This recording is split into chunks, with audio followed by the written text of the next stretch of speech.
sports. We are Black Hawks. We are St. Louis.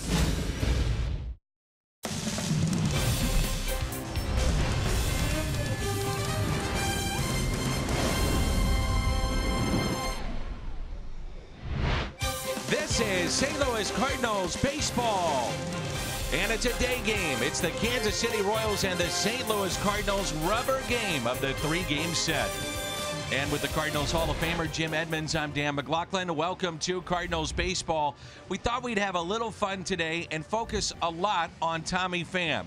What a story he has become. The backstory is incredible, and so is his play. He's been very, very good. He has been good. He's got so much energy, and just being at the top of the order, he sets the tone even by making outs. He doesn't make a lot of them as of late, and you can see right here among the center fielders in baseball, he's right up there at the top. And I'll tell you what, it's been a long time coming to the big leagues, but he's been doing everything he can once he's gotten here. Boy, great point. Late bloomer. Take a look at this. Wins above replacement. For those in Major League Baseball that made their debut after age 26, Al Rosen, Cecil Fielder, and there's your Tommy Pham, Andres Torres, and Ichiro Suzuki, exclusive company for Tommy Pham. He's in the lineup today. Michael Wacha is on the mound. Wacha will go for his series win. It's the Royals and Cardinals, and Game 3 is coming up.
Midwest is brought to you by Budweiser. Wherever legendary MLB moments happen, Budweiser will be there.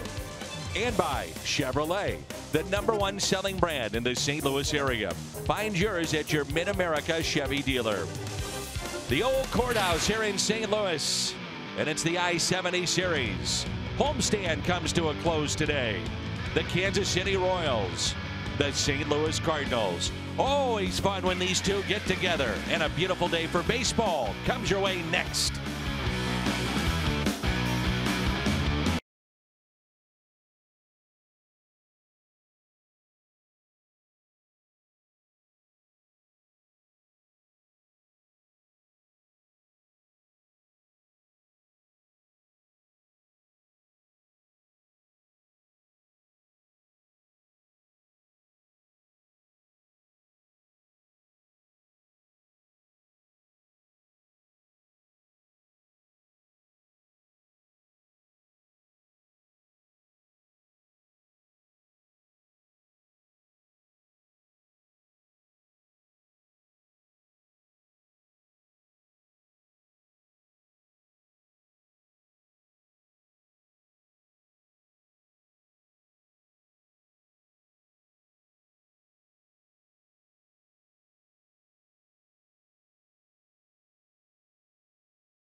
Jim Edmonds, I'm Dan McLaughlin.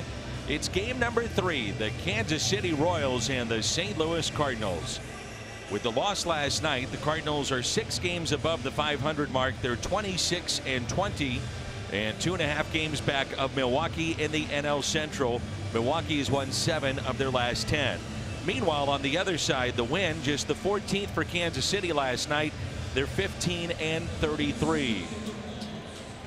We mentioned during the open, we'll focus on Cardinals center fielder Tommy Pham.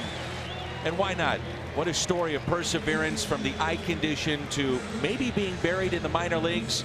And now he just might be an all-star this year. Well, hopefully he is. He's deserving of it right now. But you're right. It's a long time coming for him. It's crazy to me. Think about all the things he's been through. And then last year we were just focusing on the eye condition where he couldn't find the right set of contacts that were actually work for him while he's playing in a game. And right up until opening day, he was still going to the doctor, and then boom, there it was. All the talent in the world, Tommy Pham. A lot of talent with this guy too, our Chevy starter, and that's Michael Wacha, and he has 8 starts this year. He's 4-1. And I think a little bit overlooked when you think about the Cardinals and Jack Flaherty, and certainly Miles Michaelis has turned into a wonderful story coming over from Japan. And overlooked, it's been the veteran Michael Wacha. Well, the funny thing, if you really think about it, talk about getting pushed, right? So you jump up on the scene, and then you have a really good year, and then you have some struggles, and you get hurt, and then all of a sudden here comes a infiltration of all these young players, and you got to think to yourself at one point, man, I got to get my stuff together and get out there and pitch. And he's doing a lot of that right now. John Jay at the top of the lineup for the Kansas City Royals, followed by Whit Merrifield, was 12 steals. Mike Moustakas, Salvador Perez, Jorge Soler, Alex Gordon homered last night. Alcides Escobar, a big 2-out hit in game number 2. Drew Butera, he'll be behind the plate, and Jacob Junis is the starter for the Kansas City Royals. The former Cardinal center fielder John Jay. And he knows Tommy Pham all too well, as Jay was in the Cardinals system. Coming up, Tommy Pham, a shortstop originally, and then moved to the outfield. Can't even Tommy imagine getting instructions there from Willie McGee. What's that? Imagine him being a shortstop with all that energy, all that moving around. There's reasons why you change positions. He told me he had an absolute cannon for an arm as a young player, then got hurt and then moved to the outfield with his great speed. There's a liner. It's caught at second by Carpenter, and there's one away. The Cardinals defensively. Around the Horn is presented by Dobbs. Tyler O'Neill in left. Tommy Pham in center. Harrison Bader is in right. Jerko, Munoz, Carpenter, and Martinez along the infield, and Pena behind the plates. Originally in Mike Matheny's lineup, it was Marcell Ozuna. He's a late scratch, and Tyler O'Neill in left field, a straight switch in the lineup. That pitch is popped up. Martinez is over. It is playable, and he makes the catch. And we have not gotten word as to why Marcell is not in the lineup, and hopefully everything's okay. The Hyundai pitch arsenal with Michael Wacha, fastball, changeup, mixed in a cutter and a curve. Good velocity. When his velocity is up and he commands a strike zone, he can be unhittable, and that's what we're watching for early on. And see when he's missing, if he's missing on the same side of the plate and he's missing close to where the glove is, or if he's just up in the zone too much. And that's what you want to see right there. The spot around the gloves where you want to miss, and that means he's going to be on. If he's on, he's going to be dangerous. Here's the 0-1 pitch. Wacha, his 6th season in a Cardinal uniform. He's faced the Royals once each year so far, all with good results. 5 starts, 3-1 the record, 2.81 ERA.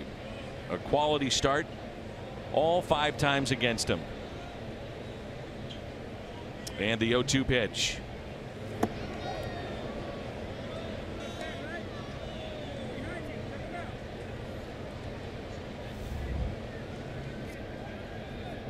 Moustakas 1 for 7 in the series. Leads the Royals in home runs and runs driven in. And the 1-2 is fouled back. Take a look at the Toyota keys to the game. Start with Michael Wacha right here and establish the fastball. Like I was saying, throw strikes in the zone, out of the zone, but the fastball is the key to his game today. And then obviously talking about Tommy Pham, a lot of Tommy Pham today. Set the tone for him being the leadoff guy, and like I said earlier in the open, even his outs come with energy. Inside. You know the story that has not been written? You know, we've talked about all the free agents that reportedly turned down deals, Moustakas being one of them. How much money did players leave on the table with some of the offers that maybe they were given? Thought they were going to be better. Did not go that direction for the players. Wacha lets it go, grounded into the shift, and a 1-2-3, top of the first. A 9-pitch first inning for Michael Wacha. Tommy Pham and the Cardinals coming up when we come back.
starter Jacob Junis, who's been very good for the Kansas City Royals. Picked up a win in his last start Friday against the Yankees. This will be the lineup that he'll face. Pham, Carpenter, Martinez at the top. Then O'Neill, Jerko, Bader, Munoz, Pena, and Waka. How about Munoz? Last night he was 4 for 4. So the numbers on Jacob Junis, 5-3 on the year. And the first pitch is strike.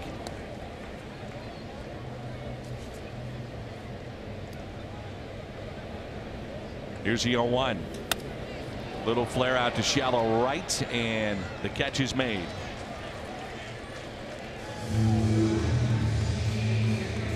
The Hyundai pitch arsenal on the Kansas City starter, Jacob Junis. Fastball, slider, changeup, and curve. Nothing crazy, just low 90s. Move the ball around. Just a lot of fastballs and sliders. Going to have to rely on making good pitches down in the zone. Well, Matt Carpenter, one of the hottest hitters right now in baseball. Home run in game 1, 3 for 8 in the series. And looks at strike 1.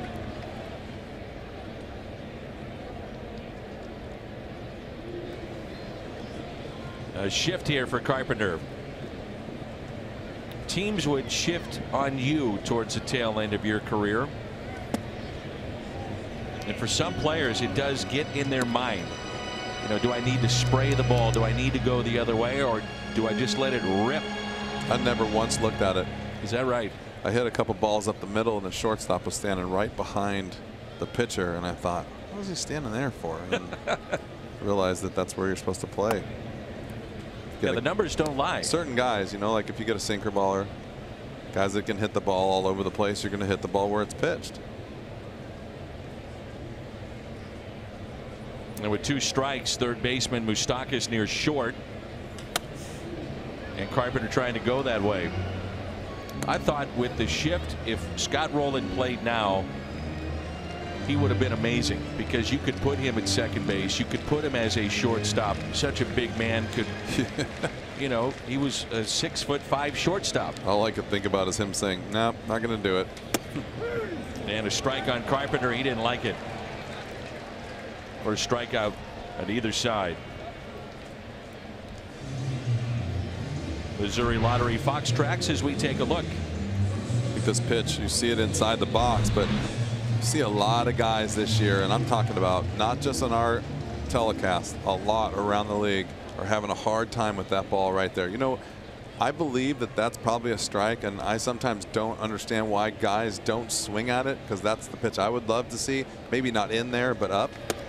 But they were even talking about it on TV last night on a late show, and guys are having a hard time making that adjustment because they have not called it for so long, and it's probably a strike. But when you don't call it for 10 years or however long you've been playing the game, it's hard to make that adjustment when you're just so used to taking it for a ball.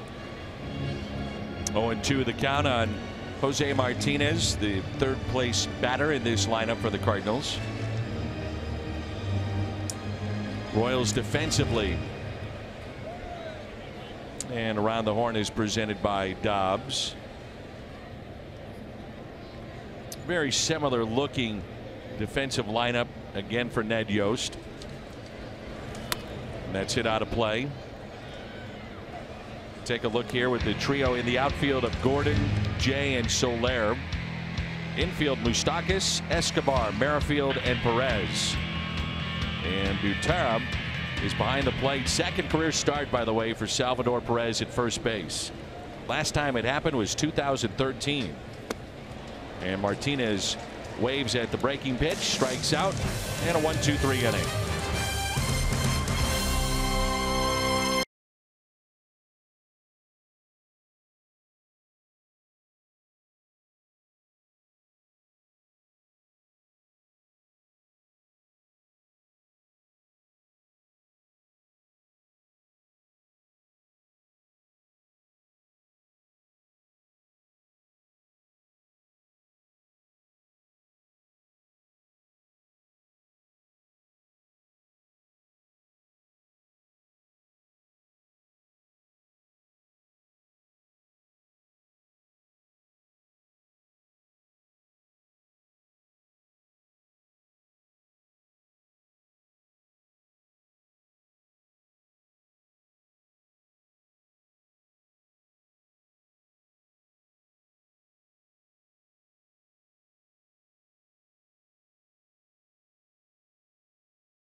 Not only doing the pre and post game shows, but joining us in the booth. His first home run back in the big leagues. There he is to greet him, his teammate Jim Edmonds, who's also in the booth today. And probably my favorite throw I've ever seen. One of two in the same game. Definitely the favorite throw I've ever seen. High fly ball lifted out to left. O'Neill is back. He's at the wall, and it's gone. Salvador Perez, his second home run. Speaking of home runs. Yep. Another first pitch there. It seems like the Royals are coming out swinging. They're being very aggressive. We were talking about yesterday about, you know, when you see that player who's getting hot. I was talking about Salvador Perez yesterday. So I saw him swinging the bat and actually batting practice and a couple good swings early on in the game. I said, watch out for this guy. Yeah. Especially yesterday, jumping on a first pitch curveball. Well, that, when you're watching from what we watch, that's how you kind of know someone's locked in. Because you really, some people are like, did you sit on that pitch? You're like, no, I just saw it and hit it. And that's when you know you have good balance and you're just ready to hit. Mentioned that Rick and Jim, former teammates, and as you were coming back as a position player, this guy to your right, even though you might steal his job, was very good to you. Stole my job. He stole it, huh? Very helpful. Very helpful. And even when I was pitching, just watching him play and understanding where he moves, why he moves, and getting a chance to pick his brain about that. And I feel like he was ahead of his time. There wasn't as many analytics and scouting reports as there are now, but Jimmy was all over that, moving in, moving back, explaining why he was where he was at certain times. And obviously the catches that he made, you know, show exactly what he was doing. Jorge Soler at the plate. Jimmy, we talked about it all the time. You played such a shallow center field. I'm not sure there's a guy today that plays that shallow. The strikeout of Soler. For fans out there, explain why you did that. Well, I was taught early on by Bobby Knopp, which was an amazing coach for the Angels, first base coach, but also our defensive guy. And he told me he wanted me to take away the hits that were thrown out there by when a pitcher makes his pitch. So you think about this, when you're doing your job, you should be successful. So when a pitcher makes a good pitch, he throws the ball where the batter can't get the barrel on it. That's the ball they want you to catch. And when he throws the ball down the middle and they hit a screamer off the wall, he's saying, I don't expect you to catch that. If you do, great, but that's not the ball I want you to catch. I want you to catch the other 5 that are bleeders, jam shots, and hit off the end of the bat. Here's Alex Gordon at the plate. Good changeup. Where did you play, Rick, primarily? Did you like to play in or maybe middle? I like to play in also. I didn't have a problem going back on balls. The issue you run in with sometimes is the managers don't want you in that shallow, right? And then the pitcher will turn around and say, you know, especially at Chris Carpenter, because it's cutter and sinker, he's always jamming and getting guys to hit it off the end of the bat. And those flares, exactly what Jimmy was talking about. Well, flare falls in and Carp turns around like, why aren't you there? Right? And I gotta say, Tony told me to back up. Man, you have to talk to him about Tony. Carp gave up a double off the wall, and the ball went over my head, and LaRussa was kind of screaming at me a little bit, but like the aha, I told you so. And he walked away, and Carp said, don't listen to him. I want you back on the inside. I wasn't as secure in my job, so I went ahead and backed up. I got you. Back-to-back strikeouts for Waka. That one, the breaking pitch, and it brings in Alcides Escobar. What was it like for both of you? And I'll start with Rick, playing for Tony La Russa, both as a pitcher and a position player. You know, I got a chance to play for 6 different organizations and 2 Hall of Fame managers, and the other one being Bobby Cox. And I felt like Tony was the most prepared manager that I ever played for. I mean, if another team tried a trick play or something like that, Tony would have 5 things already waiting for him the next time around and become a complete headache. I think the one thing about Tony was he was the ultimate competitor. Once the game started, whatever moves could be made to win that game, that was what was going to happen. And he was always playing that chess game, never taking a pitch or an inning off. Jimmy, I know you became very tight with Tony La Russa. And that's out of play. The thing that impressed me about Tony was he was always prepared, and he was always on top of it. Like, as far as he told me early on in his career, he thought some things and he didn't say it, and then it came back to bite him. So he said even if it was redundant, he was going to say it, because every time he didn't say something, it came back to haunt him. And that was just whether it was how to deal with the media, the playoffs, opening day, whatever it was, he had something to say. And I always listened because it was always new to me. And it was always some kind of good insight. It would be now how to handle social media and how to deal with the fans early, and but it was there, and that taught me a lot too. And he was always on top of everything, and he was such a good teacher. Here's a 1-2 pitch by Waka. That's down and in. 2-2. That's why you would call him like a father figure, right? Because it Yeah. wasn't just baseball. It was life. It was everything that we did on a daily basis. He was on top of it and helping us with it. My favorite Tony quote: "Skip, how you doing? I'll let you know at 10 o'clock." Said that to everybody. After the game. I know, but it cracks me up. And the other one was, anytime you had something to say that you disagreed with, he would tell you, "That's why I have an office and you got a locker, beat it." Love it.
If you can't catch a game on TV, you can stream games live on your mobile device. Download the Fox Sports Go app, log in, stream the Cardinals presented by T-Mobile. Two of the most popular Cardinals in recent history, Ricky Ankiel, Jim Edmonds, a treat here in the booth together. And this brings in Tyler O'Neill. You wanted to tell a story about Jimmy, Rick, as Tyler was digging in. Well, it started when I was watching Tyler O'Neill's opposite field home run the other day, light tower power, those high fly balls, and it reminded me of Jimmy's home runs, right? Because he would hit those high fly balls to the opposite field. But one time, we're playing the Reds, and Dusty Baker goes out to make a pitching change to bring in the lefty to face Jimmy. Jimmy walks back from the batter's box over to the dugout, and it was Eddie Godardo that they were bringing in. He goes, he's going to throw me a first pitch slider. I'm going to swing and miss. Then he's going to throw me a fastball for a ball. He's going to throw me another slider, and I'm going to hit it in the opposite field bullpen. And I'm sitting in the dugout thinking, yeah, right, the game can't be just this easy, right? First pitch slider, he swings and misses. The swing looked like he'd never seen a break a ball his entire life. Like the worst looking thing ever, just setting the guy up. Sure enough, fastball, ball. And I'm like, no way. Next pitch slider, boom! Opposite field bullpen. Couldn't believe it. He called it to a T. You bring up, though, an interesting point. Did you guys ever set up hitters in which you purposely swung and missed at a pitch? Obviously, Jimmy did. Yeah. But where you say, okay, I know what I'm going to get then. This guy's going to come back with it. I'm going to swing and miss to set him up. Did you guys do that? I think Jimmy did it. If I ever swung and missed something and looked bad, now that might change my plan in the at-bat, knowing that I was going to get another one. But I never purposely went up there thinking, all right, it's going to be a first pitch slider. I just wasn't that good. I've never even seen anybody else do that besides this guy here to my right. It's baseball savant. That's what I always say. I mean, come on. Here's a 2-0 pitch. Now 3-0. To call all three pitches before it happens and tell you what you're going to do. Amazing. I think what Rick said too is right. Like, you might not do that very often, but it definitely will change your approach. And you know when you look bad in a pitch that the pitcher is going to come back with that at some point in the at bat. And sometimes if you look bad during the at bat, it's because you're having a hard time seeing it. So then you have to go back and say, okay, man, I got to be careful of this pitch. And then if they hang that pitch, you're ready for it. And knowing what pitch they get you out with. There's a drive out to deep right field. That will carry to the wall. Jerko to second base. O'Neill to third. He's held up. Good effort out there by Soler. Came up just short. And a double for Jed Jerko. One at bat that reminds me of that was an at bat I had here against the Cardinals against Seth Maidness. Obviously, I know he likes to use his sinker. So during the at bat, I swung and missed one pretty bad. I got to a 3-2 count. There was no doubt in my mind that he was going back to that away sinker. So I just dove out there, fully committed, and see you later. Home run opposite field. Yep. It's a guessing game. Sometimes. So runners at second and third, and here's Harrison Bader. He's in right field today. The corners are in for the Kansas City Royals to play here in the home half of the second. Cardinals, as you know, Rick, you were down at spring training. Some pretty good young outfielders that they have in their stable of some of the kids that can come up and make a difference. Yeah, you're not lying. And this guy up right now, I absolutely love. I feel like we should change his name to Hustling Bader. But he just plays, he gives 100%, and it's so noticeable out there watching him. His defense is spectacular. You can see how hard he's trying out there. No matter what happens at the plate, he doesn't let that affect him out there in the field playing defense. Middle infield in a step or two as well. And the 1-1 is taken for a ball inside. Well, if you're Jacob Junis, you're thinking I can get Bader here. I got Munoz, a rookie, and then Pena. Bottom of the lineup, though, has been producing for the Cardinals here recently on this homestand. May get a pitch to drive on 2-1. And a strike. Paul DeYoung had the surgery on his hand. Missed considerable time. That's part of that lower half of the lineup that you certainly miss. And the 2-2 to Bader.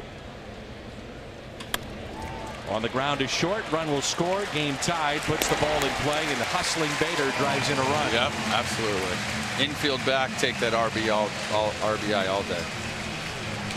Jairo Munoz saw his average jump to 250 with a 4-hit night. He had 4 singles.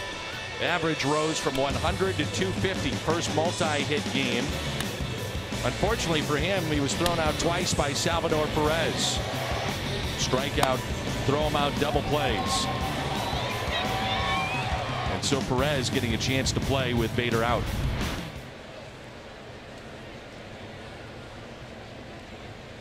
I should say Munoz. The infield is in. Runner at third. This kind of situation, infield in, what are you doing as a hitter? I'll start with you, Rick. I'm looking for something out over. I don't want to get jammed and not be able to get something out of the infield. And he's shown with Bader up there that last about that I really pounded him in. Yeah, I think for me, I'm trying to get the first pitch up in the zone, and I'm literally just trying to hit a lazy fly ball into left field, because that will get you to stay back and open your eyes a little bit and see everything. If you're trying to like look for a fastball and hit it too hard, that's when you start seeing the swing and miss or the topping it down back to the pitcher. You really want to just stay back and just try to hit the ball on the barrel, and I say softly because a soft swing on the barrel is going to give you enough to drive in the run. And a strikeout of Munoz. That pitch there has been really effective so far for Junis. 79% of his strikeouts have come on sliders. Yep. Pretty good one there. Yeah, it is. Starting right at his hip there, breaking into the plate. That's tough to swing at. So 2 outs, and here's Pena. Cardinals, you could say it was a mistake if you want. Last night with Luke Weaver with the 8th place hitter, runner at third, pitcher on deck, wound up getting a base hit. That was Escobar, and now the Royals have this spot here with Pena. I'd be curious to think, like we were talking about this last night, and I don't know if you could hear us in the studio, but so you got a base open, but yet you know you can still pitch to the guy on deck. Were you too young to understand that part of your game when you were pitching, and where did you decide that you were going to attack that guy? Because if I had your stuff, I would probably attack everyone. But at what point do you just wait till you get behind 3-1, 2-0, where you go, okay, I'm just going to go after the next guy? No, I think you nailed it, because you're looking at it like I'd love to start the next inning off with the pitcher. That's an automatic out, right? So I'm looking at the eighth place hitter thinking if I can strike this guy out. So really I'm trying to be as nasty as I can be. And you mentioned this last night too. If I get ahead of you, if I go ahead 0-1, 0-2, there's no way I'm not going to try to strike you out. You're going and after bury him. the pitch. I'm going after him. You're not pumping a fastball middle in. So you're what going about hard though if you fall behind 2-0. What are you doing? Now I'm nibbling, and if I end up walking the guy, then so what? Then I don't get the pitcher to lead off next inning. But And Pena hits it down the left field line, and he comes through on a 2-1 pitch. Francisco Pena on his way to second base, sliding in safely. 2-1 Cardinals. the young gun's getting it done. There it is right there again. You got pitcher on deck. So that was a 2-1 Bases pitch. open. In a Right. 2-1 situation, how would you approach that? I'm trying to throw a nasty pitch right there. I think he hung that slider. I doubt he was trying to throw that pitch there. My curveball, I believed in heavily too. I mean, I'm going to probably try to snap something off and see if I can get ahead and get back into the count. And now I have 2 pitches to get him out with. Were you okay with that when you were 21, 20? Like, was that something in your game? Or because I know a lot of times that's why it happens so often, because the young players don't really understand that. When we're talking about it, yes, but when you're out there on the mound, different. Right. I think I had good teaching. You know, when you talk about Darryl, Kyle, Pat Hink, and all the guys that were here before me, and I think the Cardinal organization in general do a good job of really trying to explain and teach guys. One thing, maybe you would call a flaw, maybe not. The strikeout was glorified when I was pitching. I mean, realistically, I was trying to strike everybody out anyway. So it was like, all right, sure. well, I'm trying to strike you out, so here we go. And you also had a pretty good catcher behind the plate to help guide you, at Mike Matheny. Absolutely, 100%. You know, the biggest thing, and that's I think you can compare it to Yachty, is that you could always trust. You could always trust those guys blocking that ball. So even with a guy on third, I knew I could bury that curveball in the dirt and it not be a pass ball. And that's a huge thing, because if you can't trust that, then you're going to have to walk the guy if you can't bury some of those pitches. They decided to pitch to the 8th place hitter, and on a 2-1, Pena makes it a 2-1 game.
Games, exclusive company, Altuve, Blackman, Votto, Freeman, Martinez.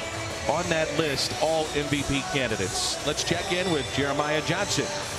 Guys, worth shining a spotlight on Jose Martinez. Last night, his 162nd Major League Baseball game. And think about the journey he has been on. It started in 2006 in the Venezuelan Summer League, 890 minor league games. He has perspective, unlike some players. I know everyone goes through the minor leagues, but to be in the minors for so long and a part of organizations like the Kansas City Royals and not get that opportunity. I talked with him before the game, and he said he has nothing bad to say about Kansas City, because that season in the minors in AAA, he hit 384, set a Pacific Coast League record. He wanted to be with the Royals. It didn't happen, but that season gave him an opportunity. The Cardinals had the trust in him, and that trust has paid off. The perspective that Jose Martinez has is evident, and it just shows how much he appreciates the opportunity. Guys, you've been around so many players that have been in the minor leagues for so long, but to come up after all that time and have the success he has, you don't see that very often. You don't, and we were highlighting Tommy Pham, one that was drafted in the mid-2000s, did not debut until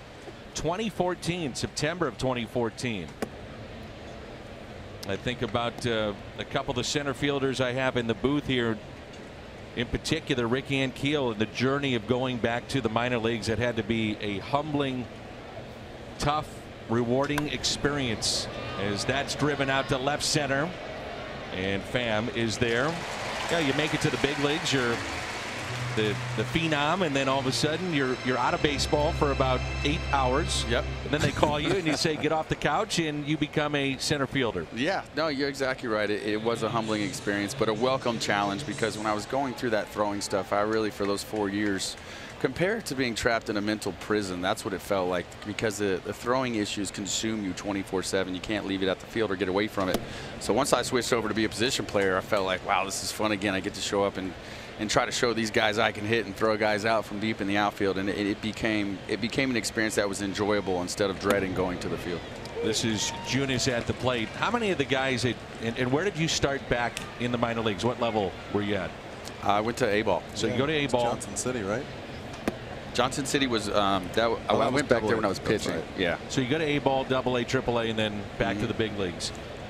Did those guys pull you aside a lot, ask you about, hey man, what's it like? What's it like being in a big league park and clubhouse and the travel? Oh yeah.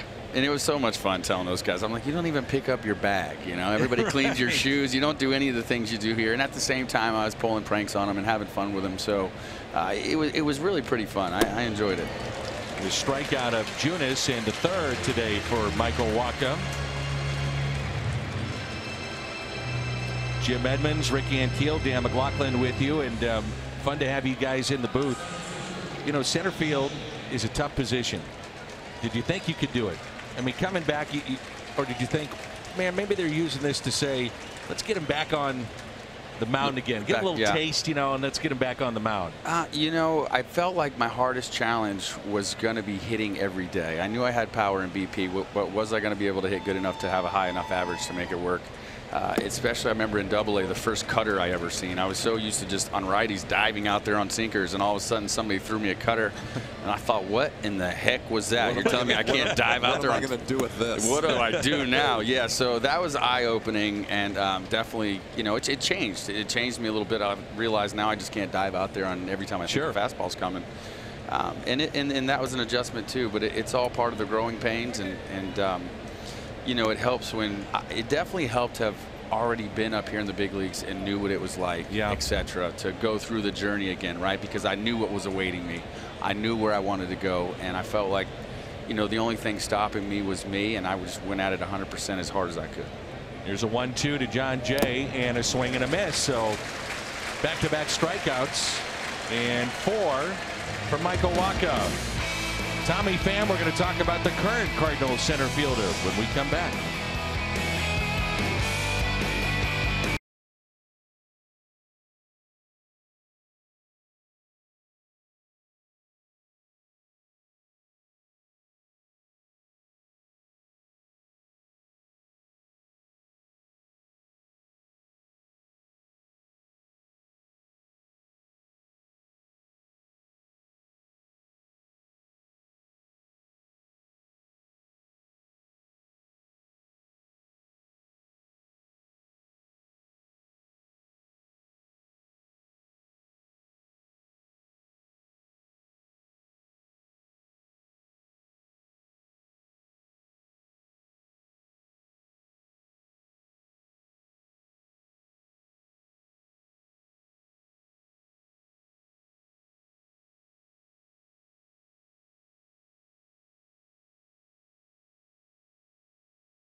Visit and download MLB At Bat today. I think it's a perfect time to talk about Tommy Pham in particular with Ricky and Keel here in the booth, because Tommy Pham 2011, 12, and 13 played in just 127 games over a 3-year span. So that's how you get buried.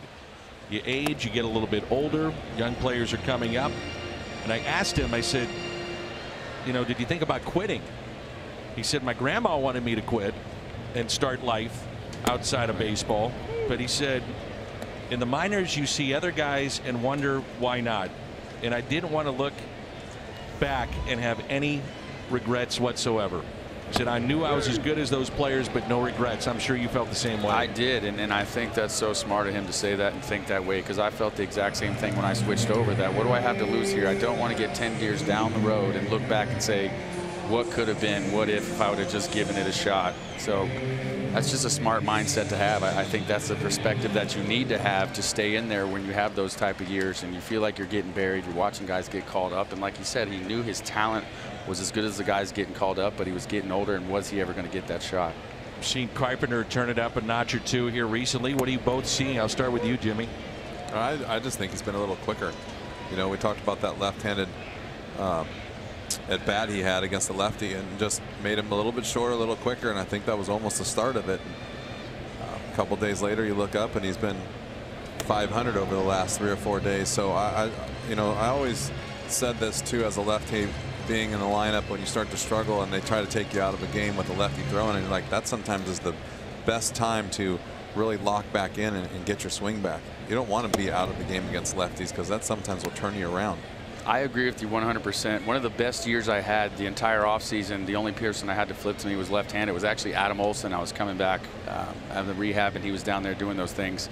But it forces you to keep that front shoulder closed and in there. If not, you'll pull off of every slider that a lefty throws you. And I agree with you. I think sometimes that can get you right back on track.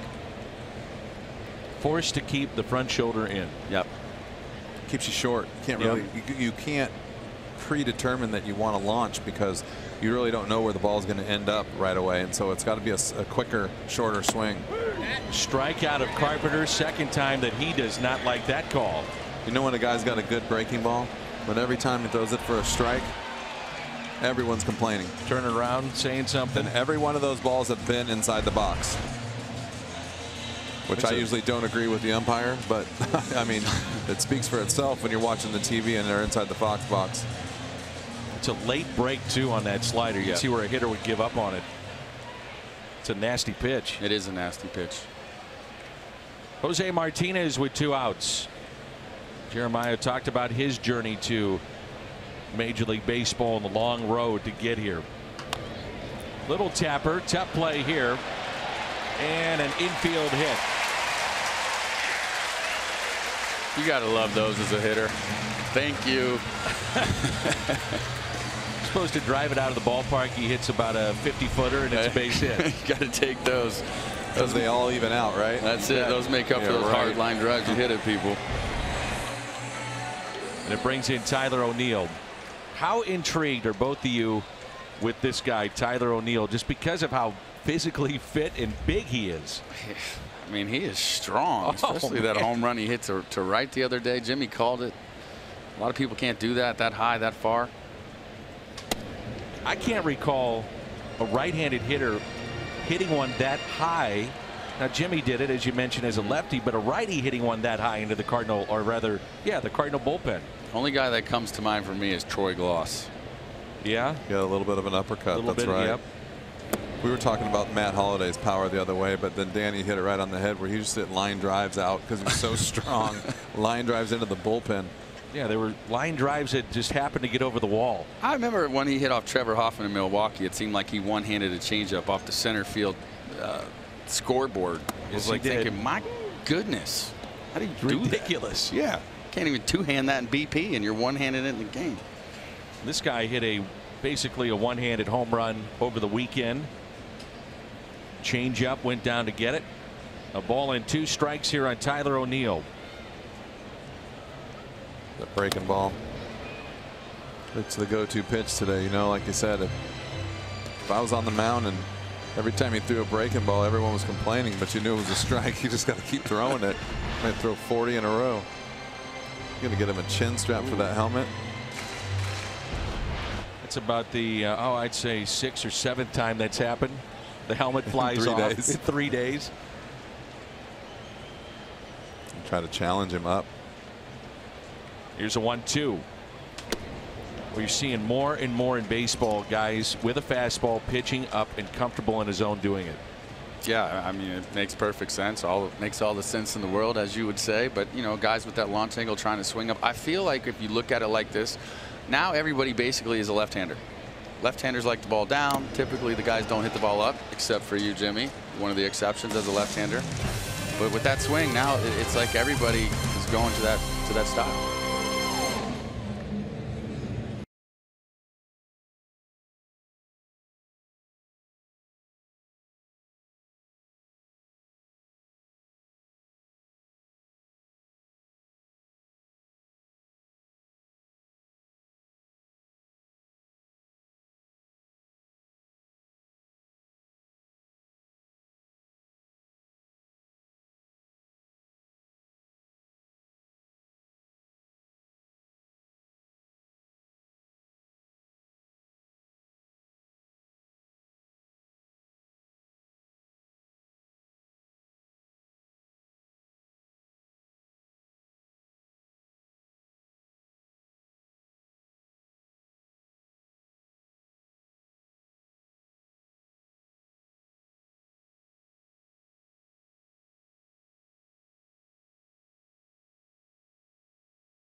Justin Thomas and more of golf's greatest players will be in St. Louis in less than 100 days.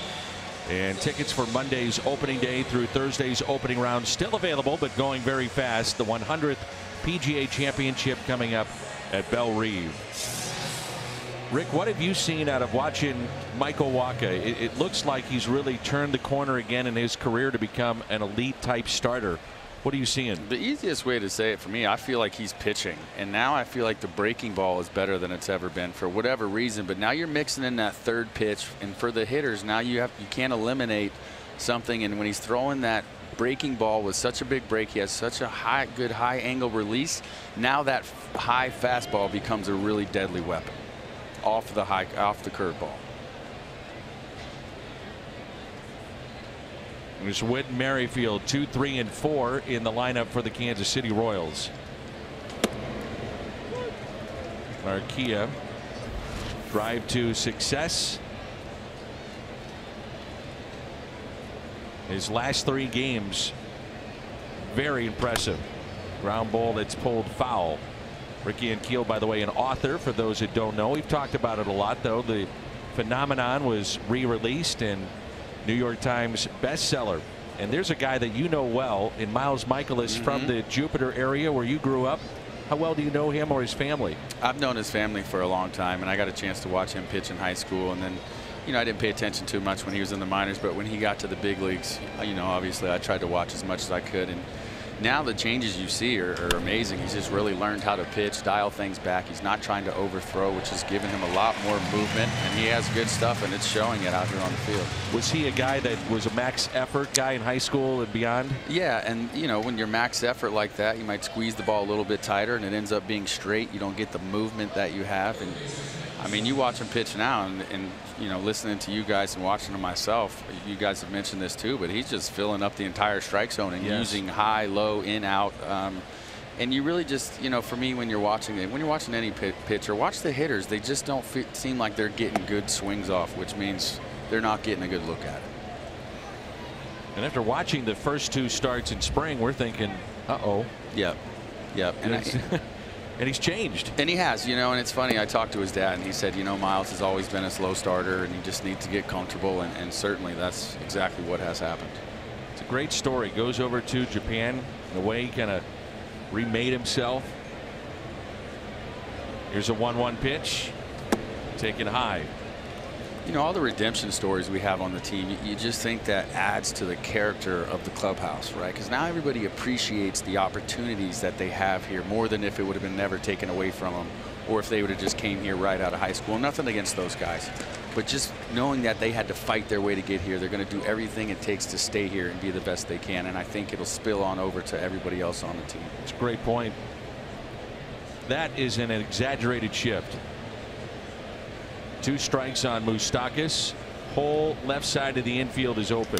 I feel like we're watching softball. Oh no, they didn't have enough players. You got your short right fielder. You got just 3 infielders. That one caught Pena as he hit the deck.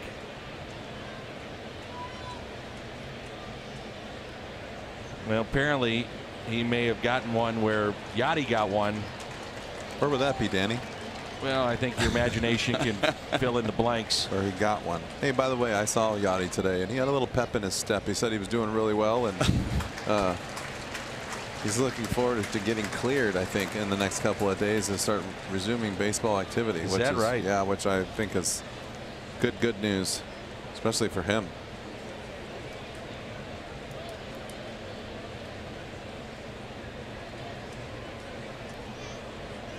Always fun when it's not you. Yeah. No question.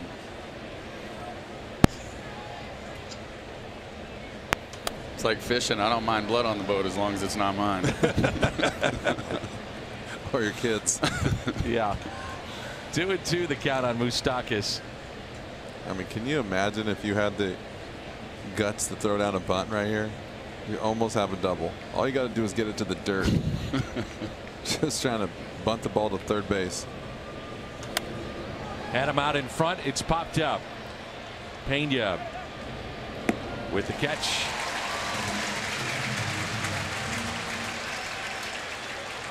If he would have popped that up to third, that would have been entertaining to watch everybody run over there to try to catch it. This one was not popped up. This one was out of the park in a home run for Salvador Perez, second in as many games, and he's up to 7 this year. You played with Kansas City. You know this man well, I would assume, or at least knew about him. So, yeah, he was younger then. I didn't really get a chance to spend much time with him. Moustakas I did. There was some guys, and there's still guys over there that was. And, you know, I think you really got to credit Dayton more for what he did in the rebuild there when I was there. Because I was there in 2010, and that was the beginning of it. And just the way he goes about it, the guys that they brought in. Ned Yost, I'm a huge fan of. Love the way he went about his business, and I couldn't have been more happy for him when they won the World Series. Make a good point. And you know, when they rebuild in Kansas City, that window and the margin for error is tight. You know, not a lot of payroll. They got to draft well and hope that everybody kind of comes together at the right time, the same time. The Greinke trade paid big dividends. 1-2. Yeah, you know, a lot of those guys turned into superstars. Sure did.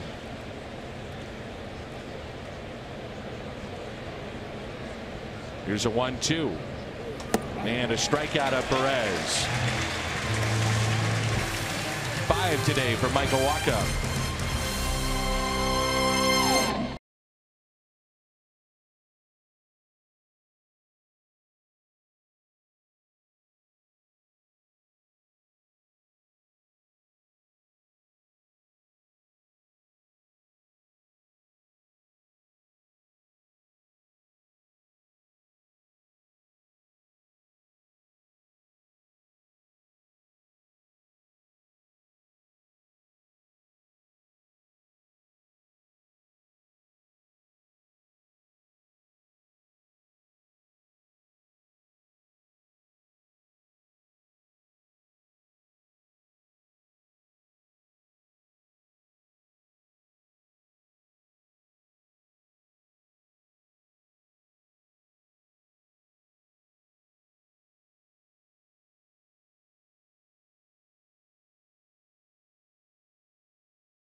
stats. 11 home runs allowed, 5 of the 11 coming in one game. That's the 7th most in all of Major League Baseball. The Cardinals fell behind in this game 1-0. And then they were able to score 2 in the home half of the second, have a 2-1 lead. Rick Ankiel is with us. Jim Edmonds, Dan McLaughlin. Jim Hayes is in studio. So Rick will be with us for a half inning because Jim gets nervous. So Rick will be back there. Jeremiah Johnson filling in on the sidelines. Hayes usually calms down if you give him a hug. So when I get back, I'll give him a nice 8-second hug. And is that right? Yeah, hold on a little bit. Ground ball that's hit to short. And Jerko retired. How about the play he made yesterday? Was that unbelievable? Escobar had one in the hole. Yep. Pretty good. That trade to Greinke brought Escobar, Kane, and Jake Odorizzi to Kansas City. And then Wade Davis and James Shields were flipped for Jake Odorizzi. So I mean that's getting something done there. I mean, watching that playoffs and that World Series when they ran that bullpen out there, that was something else. The game was over. If they got to the 6th with the lead, the game was over. What are you seeing with Holland? You know, being a guy that has been on the mound at this level, had great success. What are you seeing with Greg Holland? Yeah, you know, you just don't see that good late breaking movement, especially on that slider. It's just rolling. And I said this earlier in the broadcast, but you know, in spring training, pitchers' secondary pitches, their breaking pitches, is the last thing to come. Well, he didn't get spring training, and that could be part of it. They mentioned it earlier, but whatever the reason is, there's just not that good late movement. And also falling behind predictable counts. Yep. That's part of it maybe too. Could be part of it too. And you know, even like Tim Lincecum, right? It's not quite as hard as it used to be. Lincecum, when he was throwing that mid-upper 90s, when he threw that slider, you swung at the 55-footer because you had to make a decision quick. And I think some of that too is with Holland. It's not, the velocity's not quite way up there where it was. Right. Not that he can't pitch it where it was if he starts to locate, but you know, hitters get that split second to make a decision whether to swing or not. There's a ground ball. Moustakas bobbled just a bit, and Bader hustling down the line. They get him just by a step. What have you seen, Jimmy? I know you've been watching Holland pitch. But my thing was, even when you see when he was really good, all of his stuff is swing and miss stuff. And so after that gets around for a while, and you obviously struggle with his control. So my thing was, scouting report says don't swing the bat. Right. And so now he's got swing and miss stuff out of the zone, right? Before when he was getting ahead, and then he's putting people away because he was ahead. Well, he's not getting ahead. And I think from what we're watching with the slider that's rolling is what he's trying to throw me to get me over, and it's really not in his makeup to throw that get me over slider, and it's just not working out for him. And guys are just taking a lot of pitches and it's putting him in a hole. And you know how it is. Scouting reports everything. You might never see the guy, but if the hitting coach tells you, hey, go up there and take a strike, basically, because he probably won't throw you one in the first 3 pitches, you're going to do it, and then all of a sudden you look like a genius, and he's out there sweating. Munoz with a fly ball into shallow right. Rick Ankiel, this has been a lot of fun. Always great to have you in the booth. Thanks for having me. We'll be enjoyed it. Tuned in on the post game. Thanks. Good luck. Yep. Jimmy, he's coming back. It's a great Rick Ankiel.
take on today. And Michael Waka against Kansas City. Remember, we talked about this earlier. Pretty good numbers against the Royals, 3-1. And he looks very effective. Jim Edmonds here today. Yeah, he has, and this is what we're talking about. Throwing strikes, moving the ball around. It's the key to pitching, right? I mean, it sounds like a broken record every day, but you got to figure out a way to keep the hitters off balance and have them think about what you're trying to do to them, and the next thing you know, you're putting them away. So it's a big guessing game, and you just want to try to be in the mind of the hitter to try to throw them off just enough and then make quality pitches. I want you to focus on Tommy Pham and how he gets ready before a pitch is coming to the plate. We mentioned that we're going to focus a little bit more on Tommy today. Some guys walk into a pitch, others get down. How did you do it, and what are you seeing with him? Kind of similar to this, maybe a little bit more movement for me. I don't know how well he can see into the signs, but definitely trying to read where the catcher was moving, and so I was kind of leaning in that direction to walk into it a little bit. From out there, you have time to walk into it. I was trying to explain this to some kids at Burroughs the other day, and when you're playing first and third, especially at the big league level, but I think at any level, you got to be down and ready to go. Glove down, in fielding position now. When you're playing second and short, not as much, but when you're playing the outfield, you got all kind of time really to be set. You just have to get your feet going. So you don't have to really be set in any one direction as long as your feet are moving. Every pitch, every position is so unique. You know, I mean, the corners are the corners, but they're unique in their own right, but they're similar to how you have to play them. Short and second, kind of the same as far as body movement. And then the outfield, same thing. But from all three of those different types of positions, that you play them totally different. And so it's interesting when you take a guy, move him from short to third or third to short, how it takes him a while to get adjusted. Talking about athletes last night that play the game of baseball, and Tommy Pham, a very good basketball player as a youngster, actually played a couple of levels up. Quarterback, said he had a cannon in the game of football, and his biggest influences: Deion Sanders, Michael Jordan, Derek Jeter. Said, I was a sports fanatic. I buried myself in sports as a kid. I did not have a male figure as someone to follow, and so they were my inspiration, watching those guys, and that's one of the reasons he's such a good athlete. And then he gravitated towards baseball. He said at the age of 12, he said when there were traveling teams, he said I really couldn't afford that, but we had a tight-knit group and there was camaraderie within the team.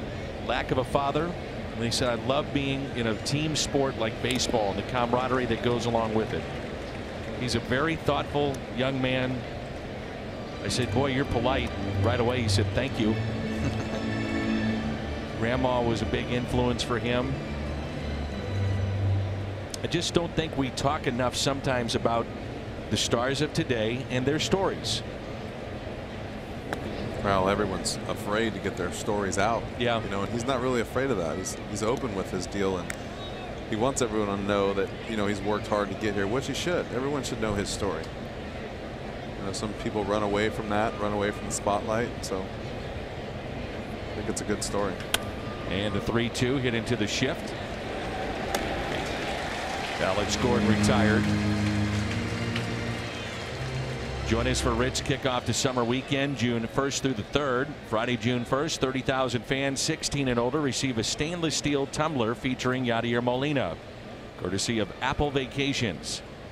Could get a gold or a silver Yachty tumbler. It's Friday, June 1st, Cardinals.com/promotions. I thought it was really interesting when you see Tommy Pham. He is laser focused. Sometimes it looks like he's upset. And he said, and it shocked me, I don't play angry. It got me nowhere in the minor leagues. He said, actually, I try to play mellow. He said, I used to crack bats, helmets. He said, why would I do that anymore? He said, because I carried over into my next at bat. I'm lost because I'm upset. He said, I just wasn't mentally there. So he said, instead of getting mad, why not start looking for solutions? How are they pitching me? Why am I missing balls? It's a very bright approach. And he said he tries to use that knowledge with some of the young players that are here today. Yeah, I mean, this game is so tough, especially the failure rate, and it's hard not to get mad certain at bats, but you definitely can't take them out on the rest of the, take it out to the rest of the game. You can't take it on the field. You can't take it to your next at bat. You have to respect your teammates. Someone asks you a question like, what was that pitch? You can't be so mad that you can't help them too. Base hit by Escobar.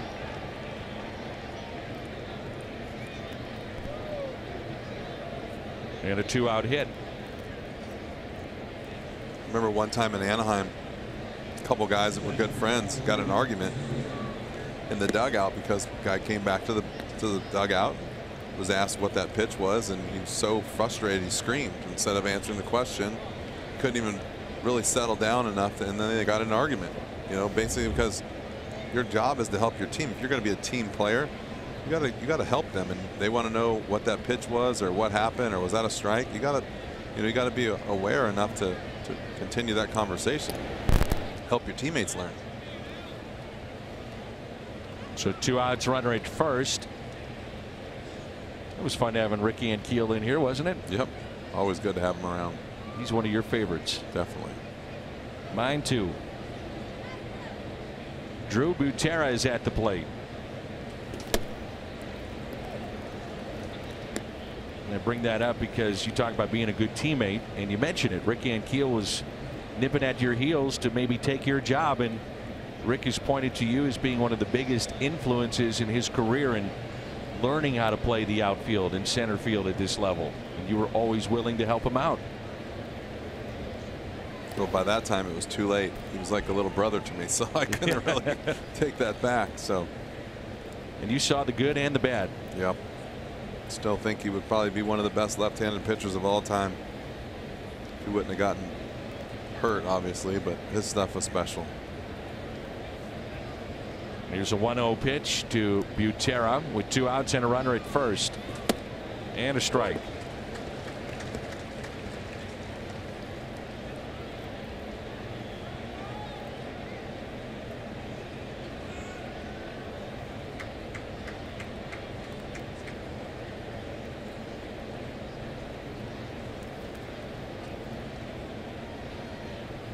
Here's a 1-1. That cutter has been a good pitch for him today. He's used it a lot today, and it hasn't just been on the outside part of the plate too to righties. He's thrown a couple on the inner half, and it's the thing when you throw hard and the ball jumps out of your hand, guys start to cheat a little bit, and then you just get something that moves a little bit away from them. They can't hold up.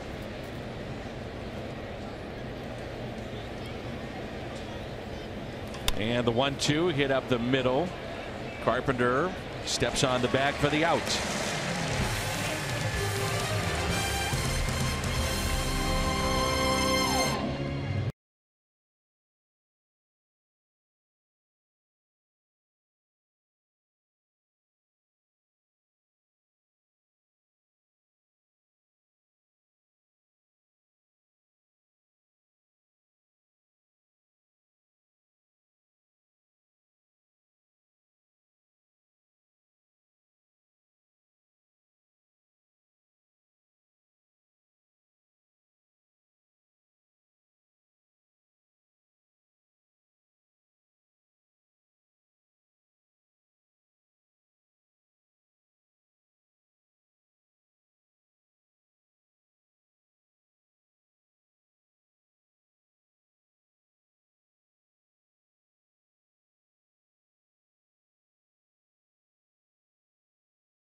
catch that? Thank you, Jim. Yeah, thank you. Nervous Nelly. Is he nervous with you on the No. pre-games? No, he's great. I love the cat. He's prepared, though. I think he gets to the studio about 10 o'clock in the morning for the 7 o'clock game. Oh, he works. He works hard, kidding. man. Does a great job. And he's one of our best friends. That's why we give it to him the way we do. Oh, and he gives it back. But I say he starts it more than we do. Probably. Probably. Like to see how that hug goes. Pena rips it foul. Jeez. Wow. Oh, smoked. Sure was. Might be one of the hardest foul balls I've seen hit. Statcast on that one. Here's the 0-1 inside. Pena, the RBI double back in the second.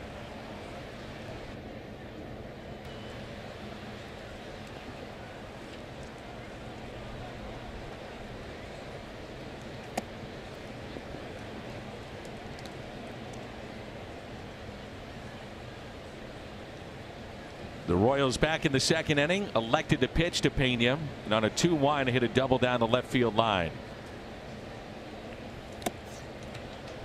And it's 2-2. Michael Walk on deck, and then Tommy Pham.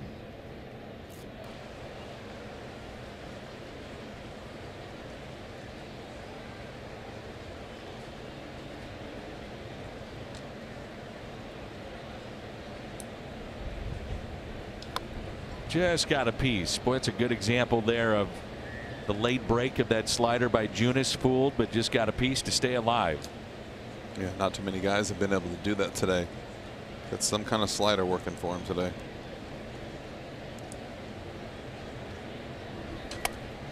And it's off of Junis, and Pena hustling and picks up the hit.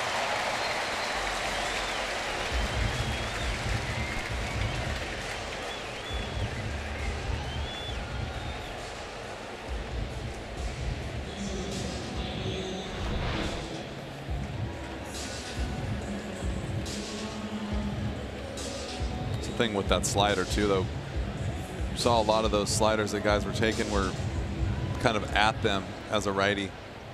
That's a tough one because it's like a little bit of a knee buckler, but you see it a couple of times, and if he doesn't get it in there enough, just enough to hit the ball a little bit on the barrel and hit the ball in the perfect spot right there. So here's Michael Wacha, fly to right, first time up.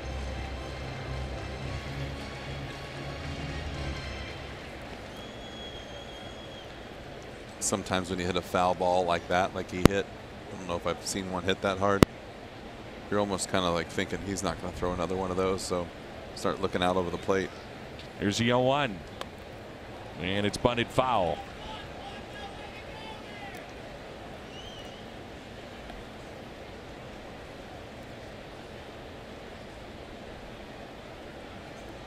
Nothing in 2 of the count. The runner at first is Pena.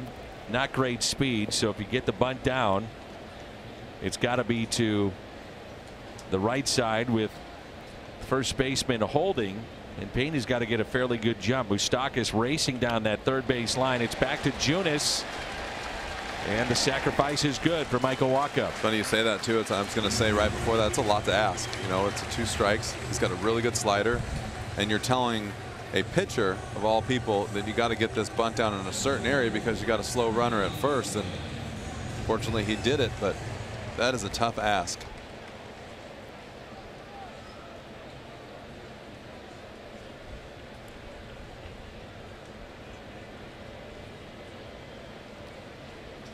So here's a chance for Tommy Pham.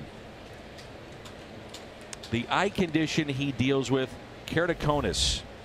Realized in 2008 that he had it. He saw Dr. Pepos, an eye specialist, prescribed contacts for the condition. And then in 2011 had a procedure after the season to stabilize his eye condition in Beverly Hills. At the time, procedure was not FDA approved. He took a chance. He took a gamble, and a move that has paid off for him in spades. Long throw, Moustakas. It's high, but they do get Pham.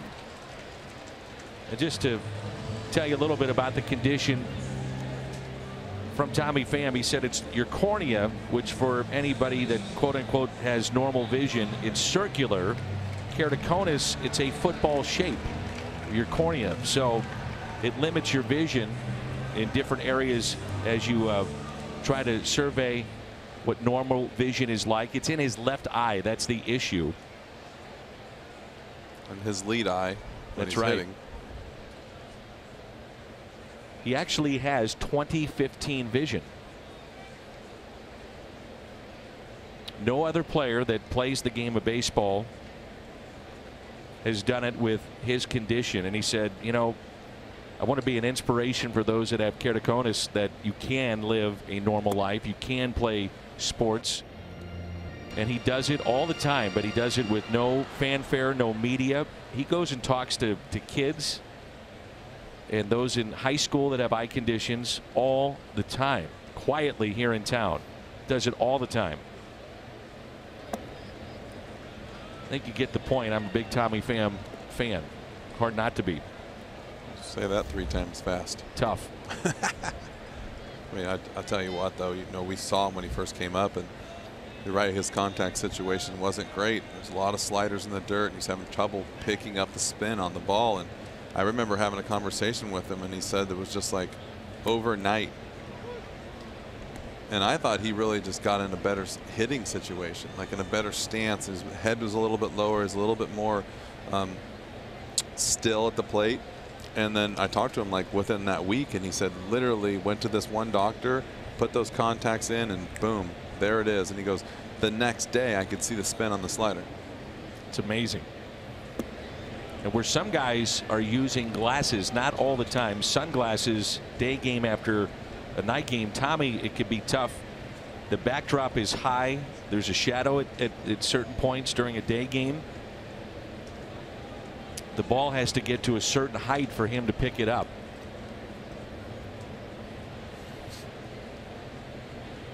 So hopefully you've enjoyed a little background on Tommy Pham here today.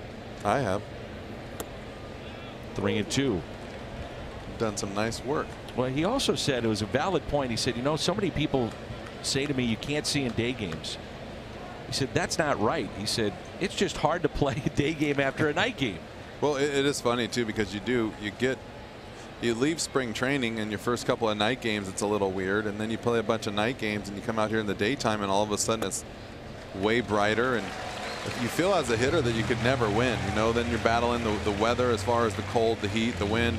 It's just like this game is tough enough as it is, and then battling those issues. I do remember coming out on the field at 10 o'clock in the morning for a day game and thinking to myself, wow, is it always this bright out? Because, you know, you get here at 2 o'clock in the afternoon every day, and you're kind of, your eyes have adjusted throughout the day. And you know, that shot that we have of Tommy Pham, you kind of see him talking to himself, and it's very much like we were saying before, where he said, look, if I'm slamming helmets, I'm not looking for solutions. And he's probably going through his at-bats right now, saying, okay, well, how's he pitching me? What am I doing wrong? Is there something mechanically out of whack? Just thinking through the game. I mean, or you're trying to remember if you left your steamer on from doing your suit this morning. And that's you. Sometimes you just never know what you're thinking about in that dugout. I'm telling you, I've been in those situations where you're just like, am I ever going to get a hit again?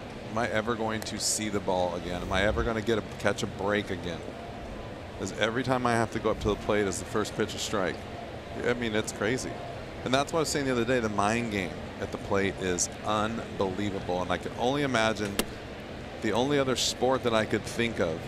I mean, obviously, if you're playing basketball, your jump shot, everyone gets the yips in some form of sport. But golf, like, you're out there by yourself. There's no one to help you. And there's nothing but you and the ball. So if your mind's not right, it's tough to play. And it's just like that with hitting.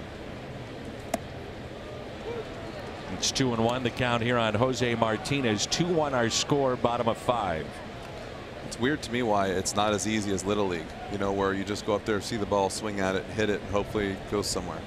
Like it just eventually every level it changes and you make it harder upon yourself, I believe.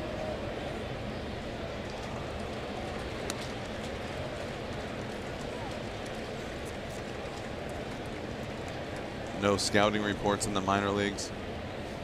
You know, no video. Just go out there and play. And then you get to the big leagues and now everyone's got every pitch in the world and you're overanalyzing things and you're trying to anticipate instead of just really going out there and seeing the ball.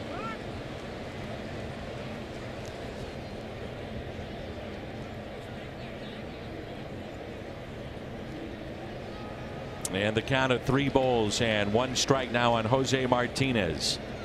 Chance to do some damage with this pitch right here. And he looks at it with a slider. 3-2. It was a good slider again. A ball in the gap. He could score 2 with runners off with this pitch with 2 outs, and he's very adept at going with a slider to right center. I have to say, if the slider ends up anywhere from the middle to the inner half for a strike, it gives you a quick buckle. Got the slider. Chased a pitch out of the zone. Boy, that slider is tough. That's 7 strikeouts for Jacob Junis.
Watching the Cardinals this past week, it's hard to imagine that Tyler O'Neill got his first major league hit on Friday, has now hit safely in all 6 games since this recent stint with the Cardinals. And I talked to him before tonight's game, and he talked about what a week it has been and also his versatility. He played center field last night. I said, were you comfortable out there? He said it was my first time playing there this year, but he played a lot in Memphis last season when the Cardinals acquired him. He's ready wherever they need him, and he hopes to be able to do much more in the future. But he's also hearing from quite a few Cardinals fans. You can check out his Twitter account at @TO'Neill21. He's responded to some, and he said that I'm getting a lot of love from a lot of fans. Feeling that support is very enlightening. My question for Jim is, if you were playing in this day and age with Twitter and social media, how would you deal with both the adoration and maybe the criticism, or would you think you would stay away? Good question. It would be tough. I think I would be what we were talking about earlier on I would err probably on the hiding part. It would be, I talk about it, especially off the field. Things have changed so much that social media has got such a pull on everyone, and like you can't even go out to dinner anymore without people finding out.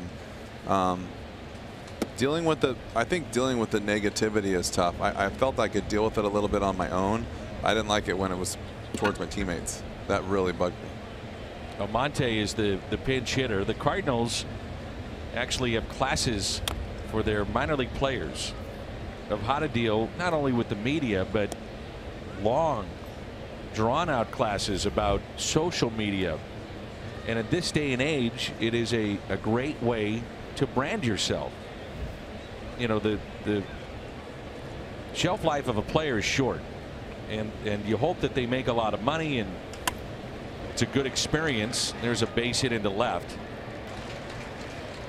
It's bobbled just a bit by O'Neill. The throw into second, not in time. Almonte takes the bag.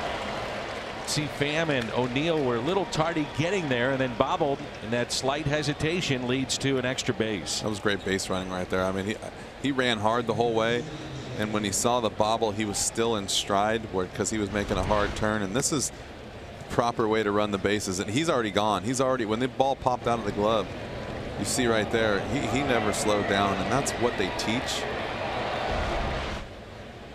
So a single and an error. Tough bounce by O'Neill on O'Neill. The ball hit him in the heel, but great job by Monte, just hustling the whole way. And now John Jay. He is lined out and struck out. Here comes a ground ball to the right side, or a bunt. Talk about playing the game the right way. Little things that can add up to a win, and we saw it a lot in St. Louis. Where in this day and age, you're paid for the numbers, right? You're paid for on-base percentage and home runs, slugging.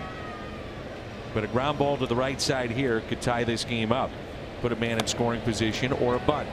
1 ball, 1 strike, and that does not show up. On this, the hitter, and you know, we were talking about something earlier about pitching. The hitters will let you know. The hitters will let you know how good you are, and the hitters will let you know if you're not. He's letting me know right now that he really wants to, for one, get this runner over, and 2, Michael Wacha's a tough customer because he's not really sure that he's going to be able to get out in front of a fastball if he's sneaky.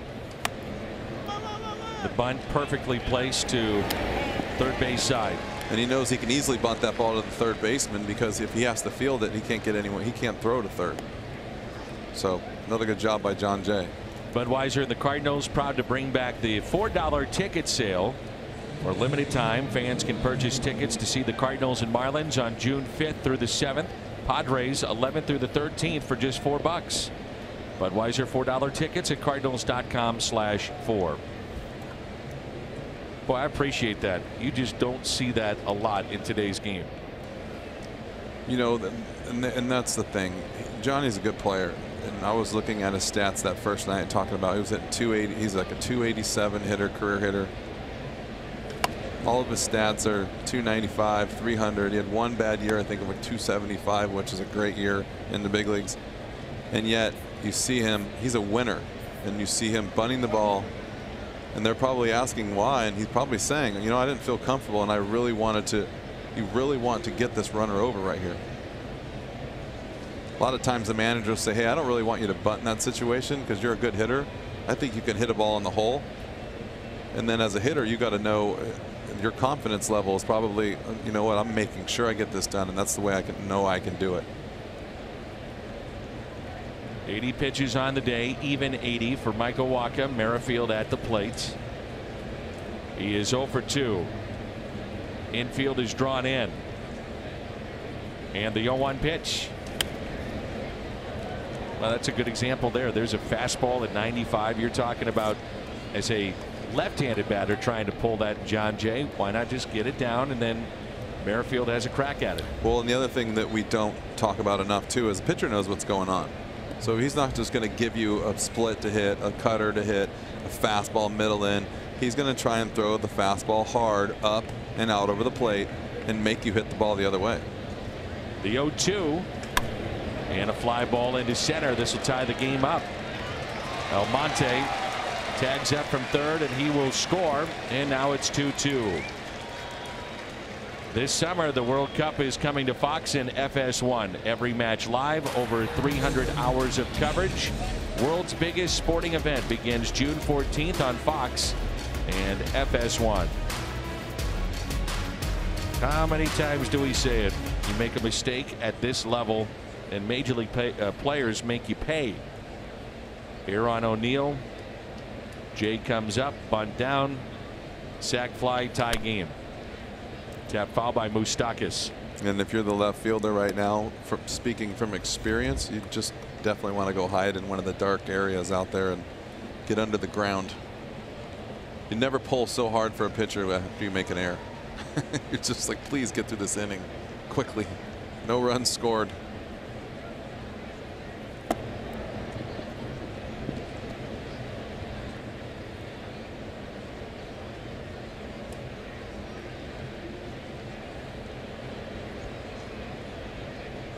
Here's a 1-1. Good changeup. Pena's getting beat up today too. Sure is. A lot of foul balls off his body, hands, legs, feet. It's about 4 or 5 now.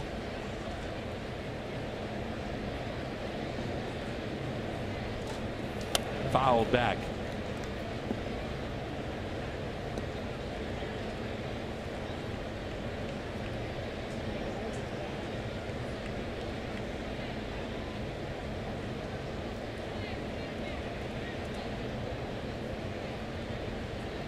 The shift again with 2 strikes. And time called. That's not a shift. That's over the line. Do you remember playing that as a kid? Oh, yeah. You had to hit the it. ball between first and second Right. only, or you're out. We got a game of over the line going with a rover out in left field. That's right. Just in case he has to go chase the ball. I mentioned this to Tim McCarver. There is talk in baseball that maybe you limit the shifts, you know, meaning you can shift, and when I say by limit the space in which the third baseman can go, or how deep a second baseman can go in the outfield. You put markers basically down there. Would surprise me. Man, I might have to stop watching if they start that stuff. Trying to generate offense, and certainly the shift has taken a lot away from very good hitters. We've seen that the last couple of years especially. Well, they wound the ball a little tighter, so that's a little bit better. Bats are a little bit hard. Well, the bats are about the same. They're making newer stuff, better wood. Everyone's always searching for the best wood, but I'm a fan of the old school. It frustrates me when they changed the All-Star game. It frustrated me when they started putting definitely the slide rule to home, slide rule in a second. I'm all for protecting the players. Trust me, I was one, and I didn't want to see my players get hurt. But you got to find a better way to do that than to change the rules completely. lined into the shift. Moustakas says, I just hit a bullet that 99% of the time in my life is a base hit, except in the shift.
Reproduced or retransmitted in any form, and the accounts and descriptions of this game may not be disseminated without the express written consent of the St. Louis Cardinals.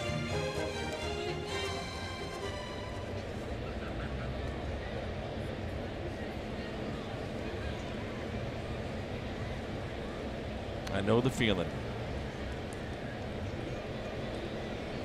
Which one? Day games after night games. Yawning, the wanting to sleep, eating the popcorn. All of it. All of the above. D. Here's Kevin McCarthy in our Chevy call to the pen. Tyler O'Neill is 1 for 2.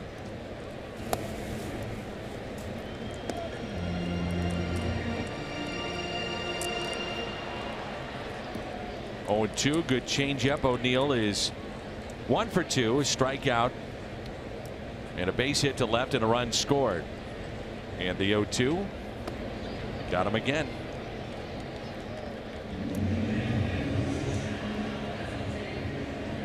The BJC Healthcare difference maker. Take you back to the second. O'Neill a single, Jerko a double.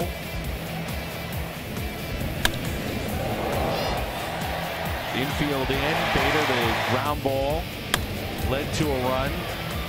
And they elected to pitch to the 8th man in the lineup, Francisco Pena, pitcher on deck, and the Cardinals burned him. Pena with a double. That made it 2-1, and it's now 2-2. A strike to Jed Jerko.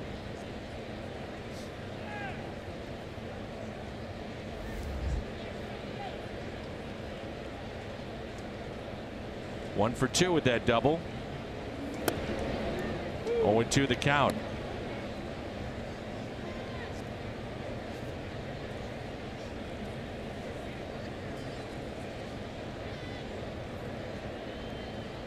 The Hyundai pitch arsenal on Kevin McCarthy. Good changeup. He's shown that in back-to-back hitters here.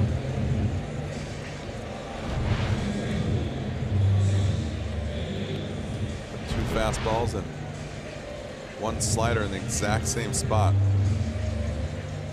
It's tough. I was talking about that the other day. The changeup with the slider. You know, some in the old days the pitchers didn't throw changeups to righties. Righties didn't throw changeup to righties. Lefties didn't throw changeups to lefties, and you're starting to see that, especially on the inner half. That's tough. Tough for a hitter to pick up.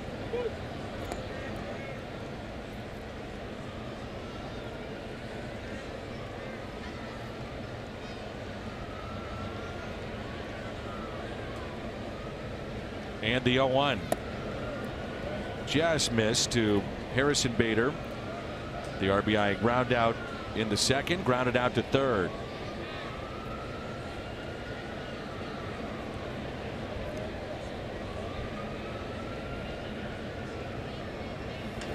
And a ground ball left side taken by Moustakas. And the Cardinals go in order coming up. Perez when we come back. A 9-pitch inning.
A lot of division games. The next stretch, we come back, and then it's the end of May. We're into June. The 31st will be against Pittsburgh, and then into June. Where did it all go? I was going to say, it goes so fast. Before you know it, you're at the All-Star break. I always felt like when you started off the season and you looked at the schedule and you kind of picked some places that you family could go or whatever, and you're like, holy moly, this is a long year. And then if you don't pay attention to it for a couple of weeks, you're in June. Yep. And then you look back and go, where did that go? I always felt once you get into August, I mean, you really are, they call it the dog days, and I get it, but you're in that stretch of important baseball, fun baseball, meaningful. Boy, Pena's had another foul ball hit off him. 1 ball, 1 strike. Perez at the plate. In Dog September, days, it just hot. flies. Yeah, hot. Yeah.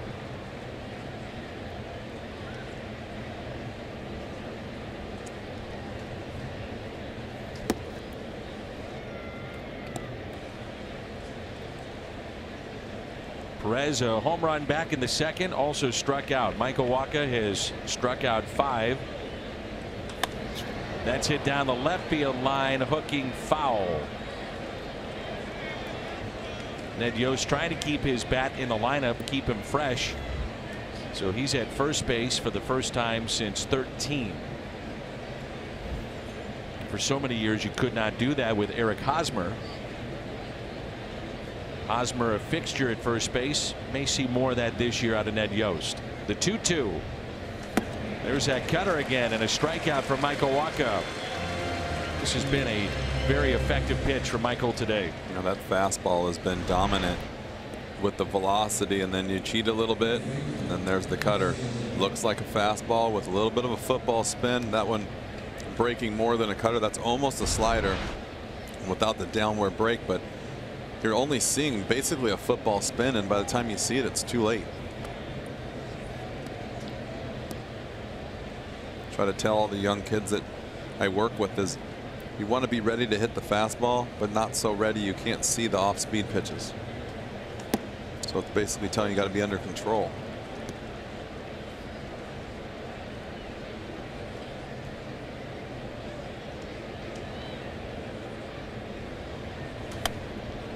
And the changeup, pop up, foul territory, and in the green seats. See that? I get a kick out of the ball in the stands because I guess because I never had a chance to watch it when the stands. It blows me away that the people that won don't pay attention. Two, they try to catch a line drive with a bare hand, and then the lady down there just literally put her head down and almost walked right into where it was landing because she didn't want to look up. Can I admit something to you? You can, Dan. So as you know, you don't like the foul ball. I saved Al Raboski in Milwaukee. It's been well documented. And it was a screamer back to the booth. And I thought, well, I'll just put a hand on this. And I was almost in tears. I'm telling you. I don't want to admit, but I was in basically crying. It hurt so bad. Out to center. Pham going back at the wall. Tommy's got it. What a catch by Tommy Pham in center field.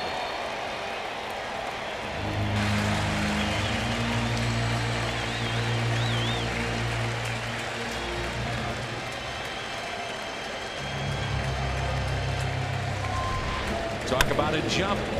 Mr. 8-time Gold Glover. That's a pretty good one here. I didn't think this ball was going to stay in the park, and you can see Tommy right here. This wall, by the way, everyone, it doesn't matter how hard you hit it, it does not give, and it's a shock to your body. Well, Tommy may be having a tough time at the plate, but did not carry over to the field. That's a terrific play.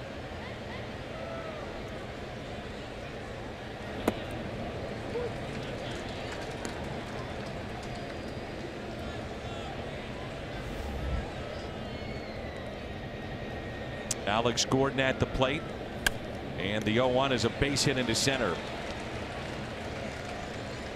1 for 3. The Phillips 66 ticket vouchers are back, and they're better than ever. Fill up at Phillips 66, 8 gallons or more, and you can get a voucher for up to 50% off on up to 8 tickets to a Cardinals home game. For more information, visit cardinals.com/Phillips 66.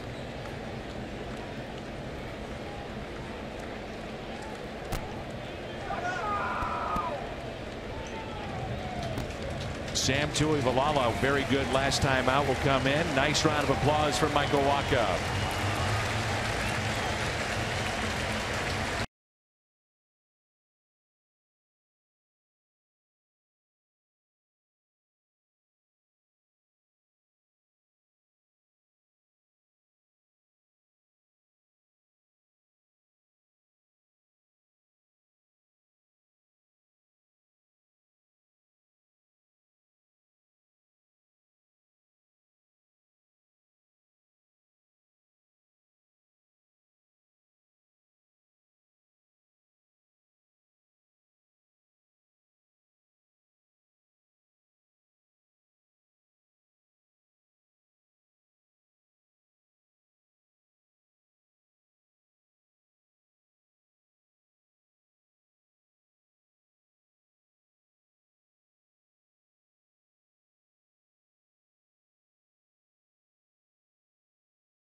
Eight-time Gold Glover. Let's talk about the play moments ago from Tommy Pham with StatCast. When you take a look at this right here, I think he got froze a little bit by the line drive, but then picks up his pace. I think he does right here is he turns and runs a little bit, but kind of a really good straight line to where he needed to be. And I don't know how they found out that he ran 87 feet, but he did go a little bit for that ball, and that's a good play. I mean, that you get close to that wall, you never know where you're at. When you hit the track, did you know I have 1, 2, 3 steps? You know what? I hear that all the time. I can't remember if I think I had good peripheral vision. I kind of knew where I was all the time. I was always looking back. I think when you turn and run, you automatically know where you're at. But you start to feel it. I tried to pride myself in to be able to play the wall and not have that be an issue. And you can see it definitely can be an issue for some guys. 1 ball, 1 strike on Escobar. Had the big hit last night. He's 1 for 2 today with a single to right field. I think my biggest pet peeve is when you see a guy go back to the wall on a home run that probably could be caught, and they get so close to the wall that when they jump, it grabs there. Because that wall is a little spongy, but it's made out of some kind of material that's a little sticky. So if you get too close when you jump, it'll just basically grabs your shoulder. It's our Chevy call to the pen. Sam Tuivalala.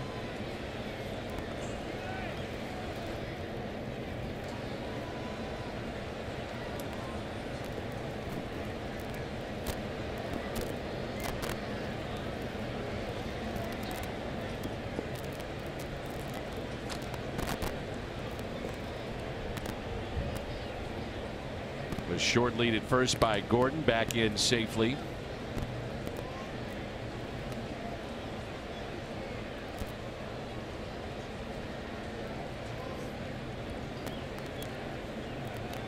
Since April 1st, 9 innings, only 9 hits, 1 run given up. Very good over the weekend.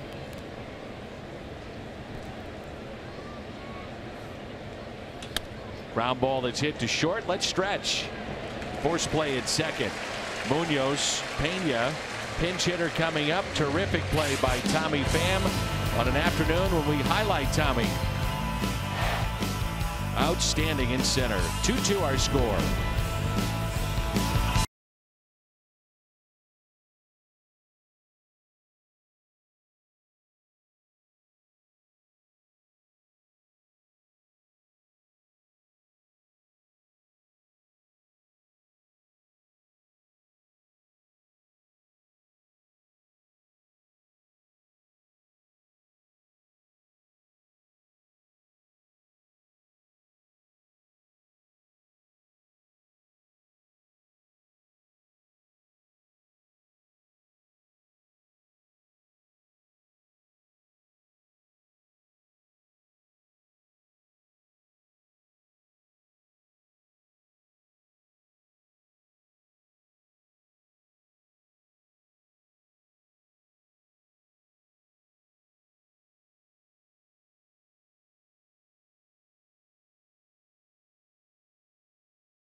Hats off for heroes, because no matter where you serve or when you served, we stand ready to serve all military families.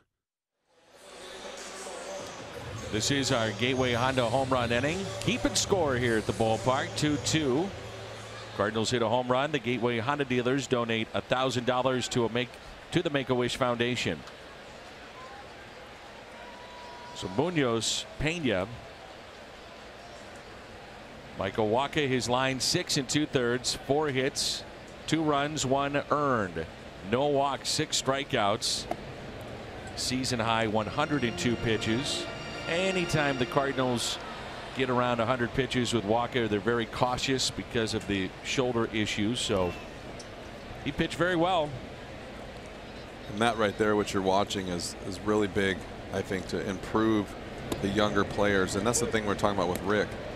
Those guys talk, and so when Rick was here and someone was on the mound and he was in the dugout, they would all sit next to each other and talk about the game and why and how, and I'm sure that those situations come up with the man on base and how to handle that, and those guys were so good. Pat, Hinkin, and Darryl, and even Matty Moe was here then, and they just would all feed off each other. And then Woody showed up, and it just kind of kept going, and Andy Bennis was here, and you can learn so much. You can learn so much more hands-on during the game than you could ever learn in spring training or sitting having lunch. McCarthy takes it himself for the out. That's what they talked about. You know, back in the day, guys would sit around, have a couple of beers, and talk about the game, which, you know, in this day and age, you just don't see a lot of that. Players get showered, they get dressed, and they're out the door. Some meet with the media, and then, you know, back at it the next day. They get here to the ballpark a lot earlier than players, say, 20, 25 years ago, but they're out the door right after the game. Not saying it's wrong or right, that's just the way it's done. Greg Garcia at the on-deck circle. Here's Francisco Pena.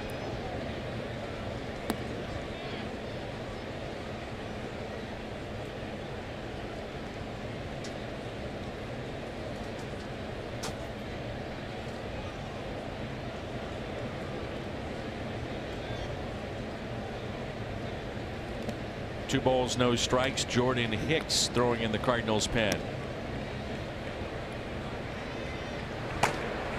And if he's up, that means he's coming in. Pinch hitter on deck. It'll be interesting with a young guy that hits 105 over the weekend. How in love you get with the gun. That's ripped into left. Gordon over. Oh my goodness. An incredible catch by Alex Gordon. Wow. He robs Pena. One of the catches of the year.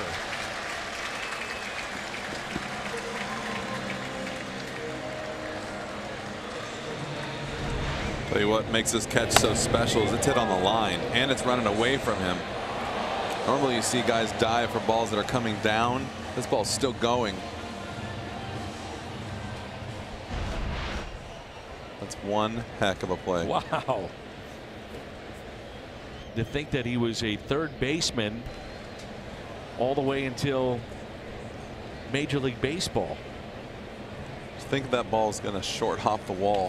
Think about that. Or one hop the wall. Garcia grounds out, and the Cardinals go in order. 8-pitch inning, and Alex Gordon, one of the best catches of the year.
To the post game with you and Rick.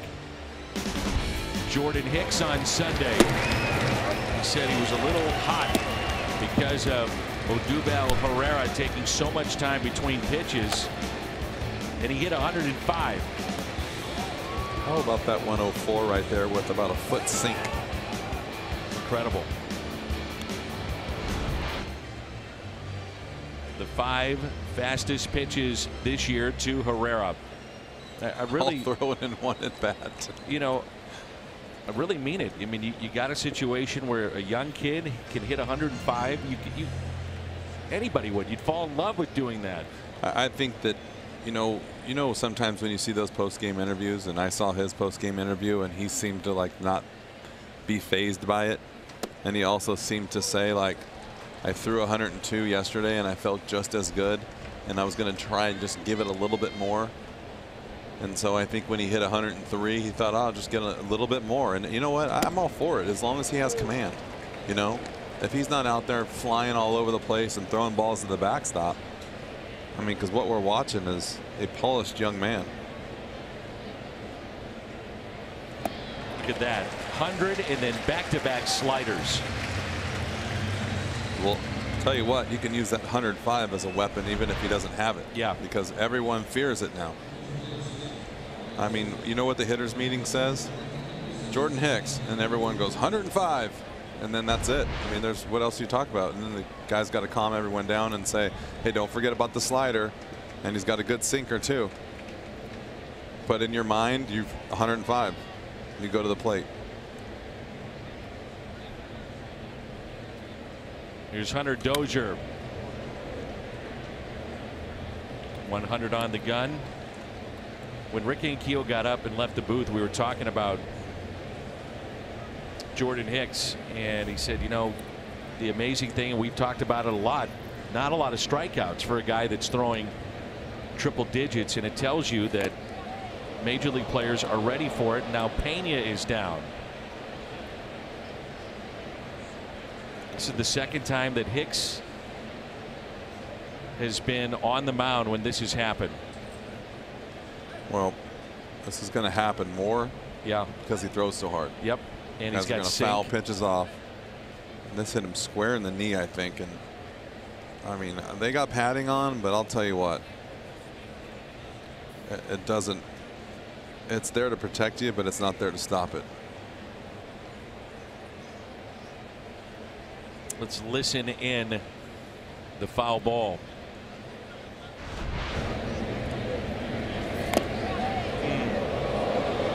What you don't realize is he's bent like that. His knee is right there. I would hit in between.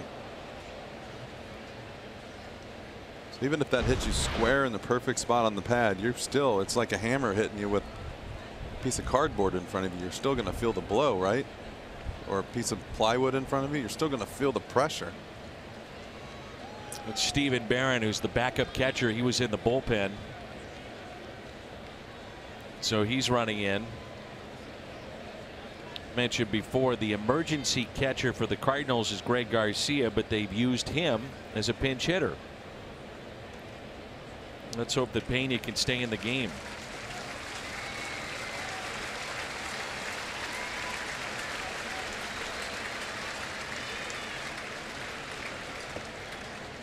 Jordan Hicks was used last Wednesday, Thursday, Saturday, Sunday, and now again today. It's the great sink that he has, so you're not going to see guys barrel him up very often, but they will get a piece of it, which is what we're talking about, and that's why the catcher is vulnerable. Yeah, a lot of foul balls, and talked about the strikeout right before this, and I think the strikeout, just some people throw and the ball jumps on you and surprises you, and then other people throw and even though it's hard, you see the ball the whole way. I think he's one of those guys that you see the ball the whole way, even though he's throwing 105, and a lot of times you'll get this.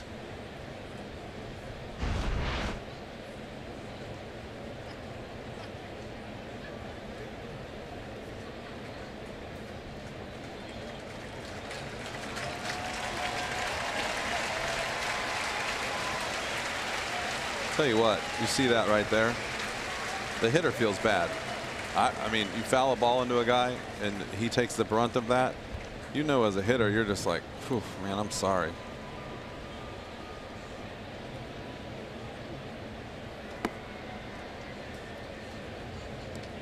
So Pena going to stay in the game.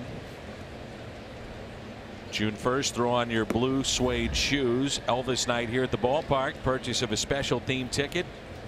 Receive an exclusive Elvis bobblehead. Come early. Enjoy a pregame Elvis concert in the Budweiser Terrace. Tickets at cardinals.com/theme. Mike Maddox has also talked about, the Cardinals pitching coach, how hitters, because of the velocity, shorten up. They're able to get a little piece of it too. You have to, or you're not putting this ball in play. Got to change your swing to catch up to 100, 105. It's unfair. Man, oh man, back-to-back strikeouts. But you know, he's going to make adjustments too, and we've already seen it, right? He's going to throw that fastball, and then right when you start to think about the fastball, here comes that breaking ball.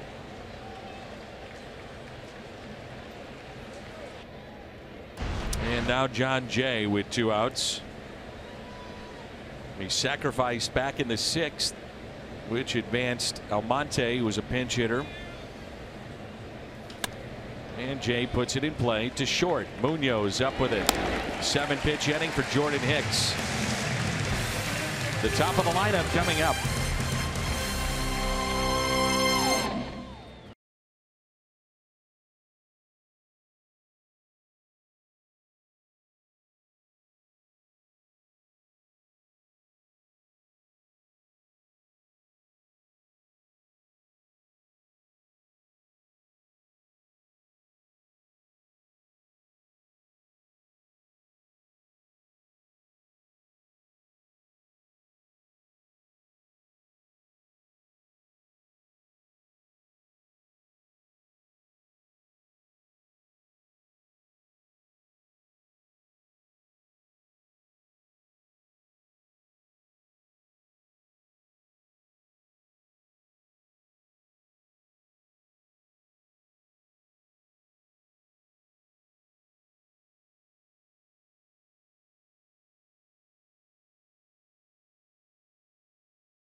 Cardinals baseball is brought to you by Budweiser. Wherever legendary MLB moments happen, Budweiser will be there.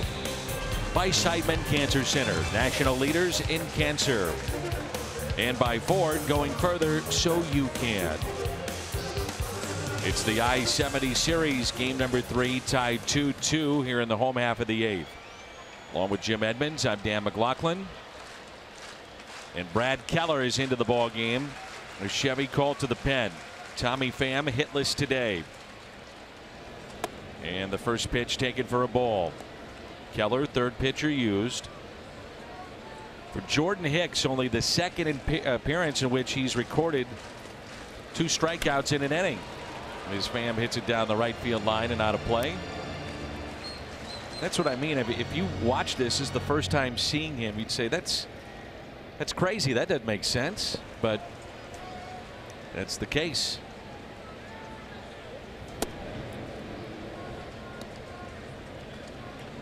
$41,984 here today. There's Marcell Ozuna on the left. We're still not sure as to why he was a late scratch in this game. Did not see him in the dugout. First time I've seen him today. 2-2 tap foul.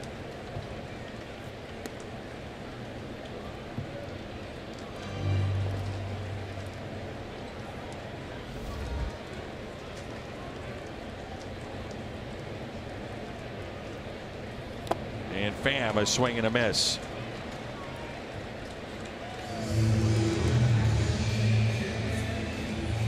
Pretty good breaking ball right here. See those four seams spinning down, and Tommy's just a little bit off the last couple days.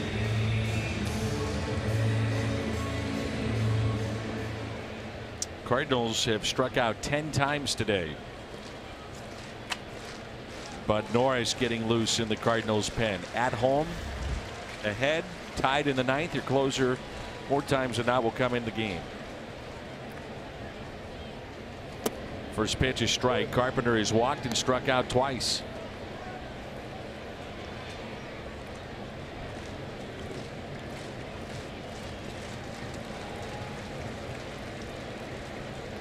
And the 0-1.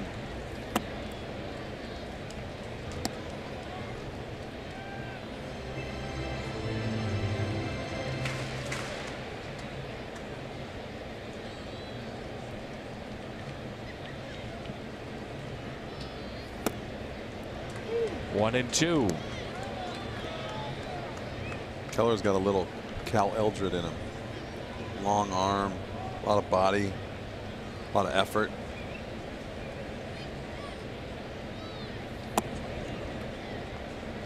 Cal, one of my favorites when he was here in town. It's one of the best teammates. I used to laugh at him. He was so quiet and so dry, but when he said something, it was either one, really insightful, or two, really funny.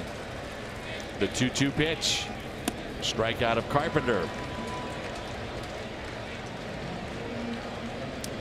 Saturday, June 2nd, 30,000 fans 16 and older take home a Cardinals Saturday alternate jersey, embroidered front logo, courtesy of Scott Credit Union.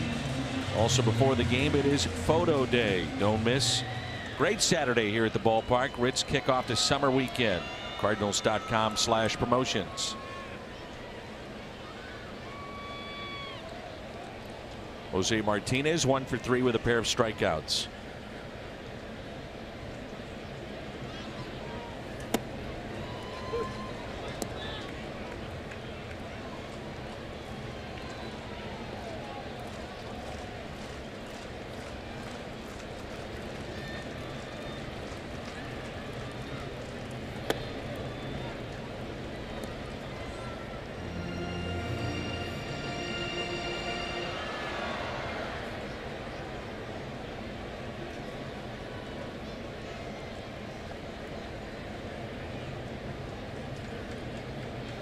And the 1-1.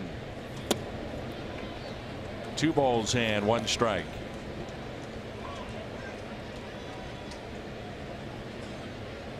Royals will have 2, 3, and 4 in their lineup coming up. Merrifield, Moustakas, and Perez. The 2-1. 3-1. Tyler O'Neill at the on deck circle.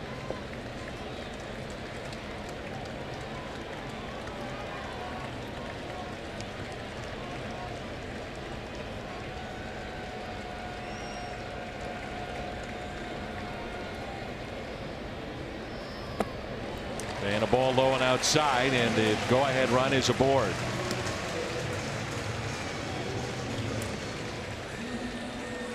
It's pretty good at bat by Martinez right there. You saw 97. Good breaking ball. Didn't chase anything. And that's what I'm talking about, being under control, right? Be ready to hit the fastball. Can't swing at the bad breaking ball, and you got to take the borderline pitches when they're off the plate. Easier said than done. So 2 outs. 1 on. O'Neill at the plate. You would think he'd get a steady diet of sliders and away. They know he's got pop. They're going to make him prove the fact that that ball he hit to right field was a fluke. It wasn't a fluke. O'Neill with a fly ball into right. Soler under it and makes the catch.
In those 6 2/3, 4 hits, 2 runs, only 1 of those earned.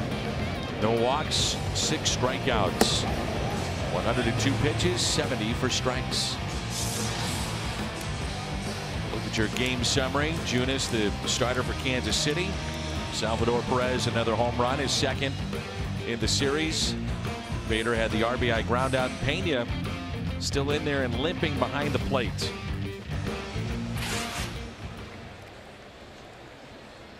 Chevy called to the pen. The numbers for Norris against Kansas City. You know, you see Pena and you've got the speed of Merrifield. Sometimes a catcher will hop on a bunt. I wonder if you would think about that in this spot here. Well, I'm sure the catcher Pena is thinking about it. Wondering if the young hitter is thinking about it. And a strike. He's got some pop, so he's probably thinking about ending this game. Getting a run across. It's a 7-pitch inning for Jordan Hicks. 2 strikeouts and a ground out. Hit 102.1, the top speed on that fastball.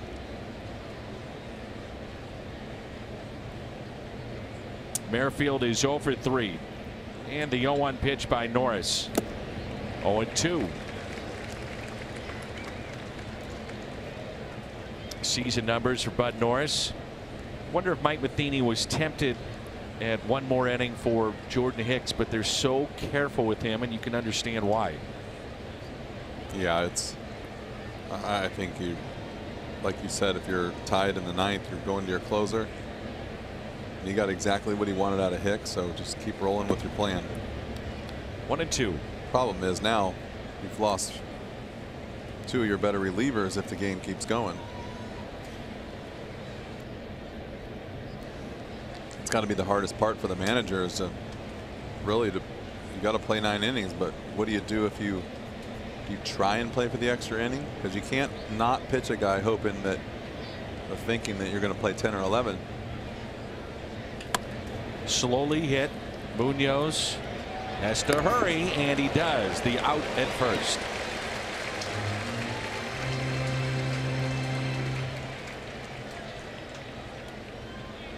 Joey Valala got the final out in the 7th inning. Hicks the scoreless 8th, and now Norris. How would you like to sit up here and do 9 innings with Tony La Russa? Love it. Are you trying to get out of a job or what? No, I'm just saying, like, that would be a great time to ask him a question like that, where you could just bounce questions off of him. He wouldn't even have to sit there and do the whole game and just want to have him just chime in with decisions. References, yeah, decisions, and just basically, I think it would be interesting to see what really goes on in a 9-inning game. Tony is so respectful of the job, though. If you could get him to sit up here honestly and not say, well, here's what I would do, but here are the decisions that are on the table. Yep. Yeah. Or here's what I'm thinking.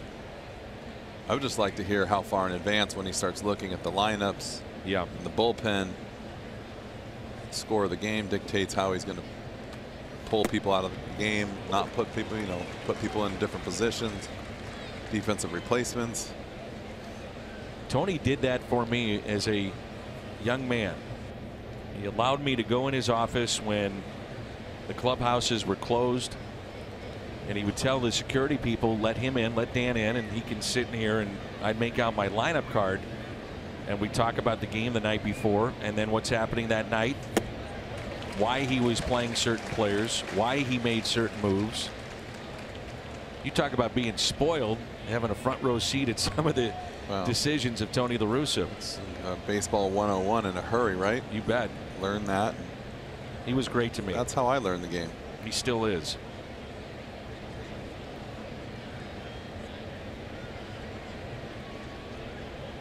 Here's a 1-2 pitch to Moustakas. I've never forgotten that. And just, I'm 23, 24 years old doing Major League Baseball, and you're trying to ask a guy that's going to the Hall of Fame why you're doing things, and he treated you with nothing but respect. He also knew, though, how to use the media to get a message out. Yep.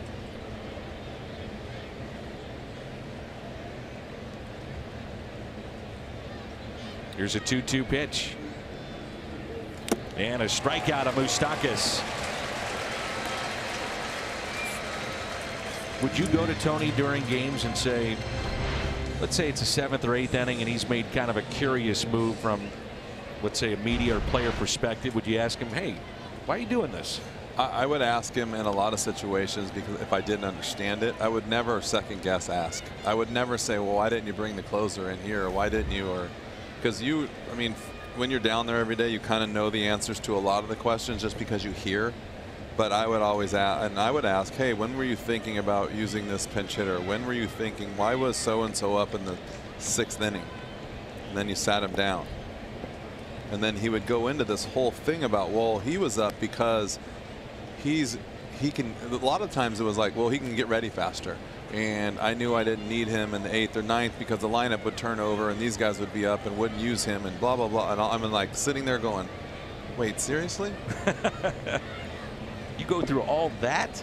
It was kind of like when I was talking to Grichuk one day and I was telling him pitch preparation and he said, every pitch? I was like, yep, every pitch. It's basically Tony times 10. Grichuk is times 25. 25 guys. For fans that are curious about Randall, he's in Toronto. He's been on the DL, hitting just above 100. Aledmus Diaz is on the DL for Toronto, and so is Jaime Garcia. All three former Cardinals.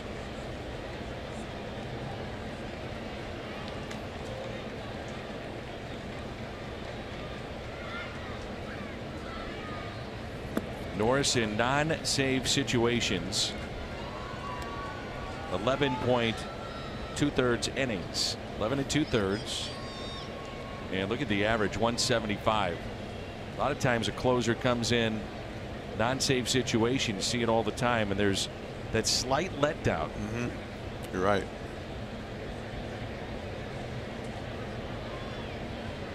Here's a 2-1 pitch to Perez.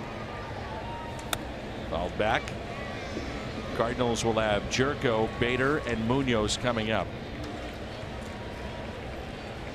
I think, like, going back to La Russa and the little things that you learn, I thought it was interesting too, and I learned how to play, why you play in certain positions and why you would play a pull hitter the other way, and why, for example, if you had a right-handed guy hitting against Chuck Finley back in the day that threw a forkball and had a good split, and the third baseman's basically just sitting there because he doesn't have to worry about it, and then right at the very end he'd say, hey, oh, by the way, he'll top that forkball to third, just as the third baseman's probably falling asleep thinking he's never going to hit the ball to me. Spray chart says, but there's these two little dots and they don't miss a thing, and then that just keeps, you know, and you just keep learning those things, and they're always embedded in your head, and so you don't have to be taught over and over and over. You pick them up and then you pass them on, and you know, okay, well, if he can do that, that means he might hit that forkball off the end of the bat once in a while for a blooper, and that just keeps going and going and going.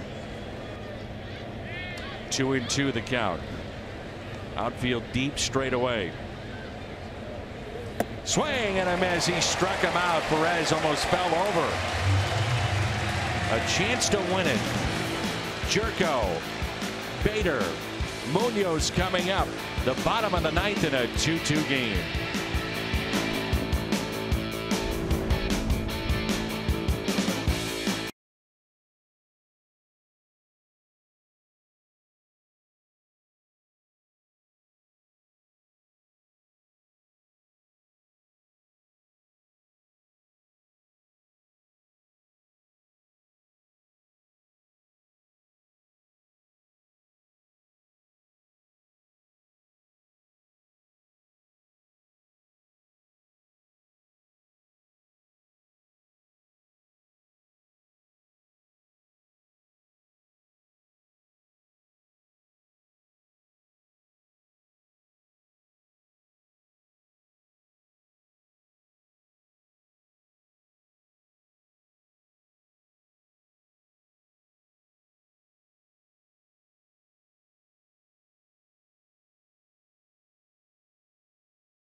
All right, we move to the bottom of the ninth. Looking forward to Ricky Ankiel and Jim Hayes.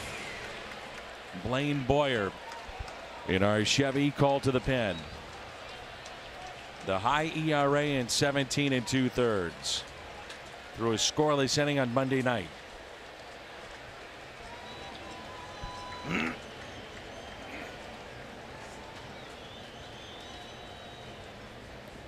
And the first pitch to Jed Jerko is taken for a ball.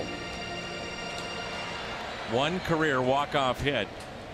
That was against the Giants, an RBI single late September of 2015.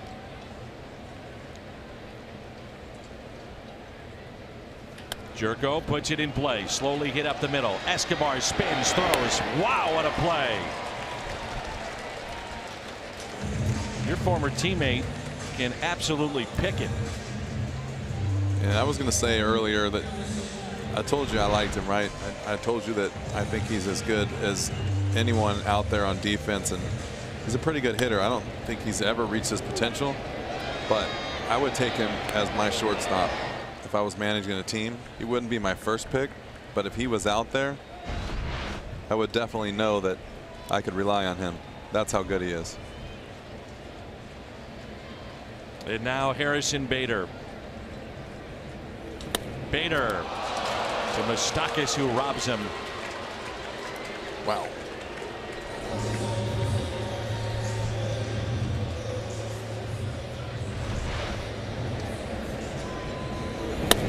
I was kind of hoping this ball was going to get down, because I'd love to watch the game when a guy like Harrison Bader's on base with the winning run in the 9th inning. I'd like to see him run out of the box too. His speed. Let's let the games begin.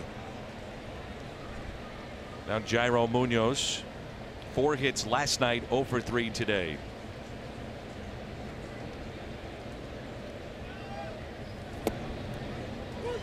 Nobody up and throwing in the Cardinals' pen, so it'll be Bud Norris if we get to the 10th.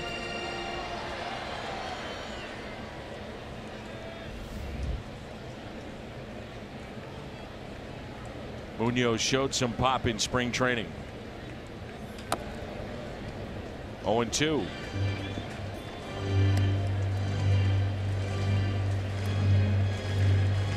Blaine Boyer was in St. Louis, brief time in 2009, very close with Cardinals pitcher Adam Wainwright. Those two from Georgia.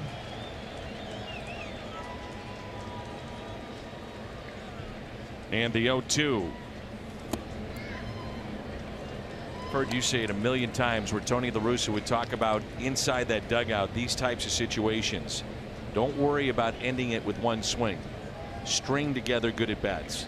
Put pressure on the defense. He said way more times than not the winning run was scored on a walk, error, pass ball, base hit. I mean, how many walk-offs do you see? You see them, but you don't see very many. He would cringe in the dugout if he saw some big swings and pop-ups, and he would let you know about it too. 2-2 the count. Myers is up and just playing catch in the pen. Has not gotten hot, at least not yet. Base hit into right. Munoz, a nice piece of hitting. And the winning run is aboard.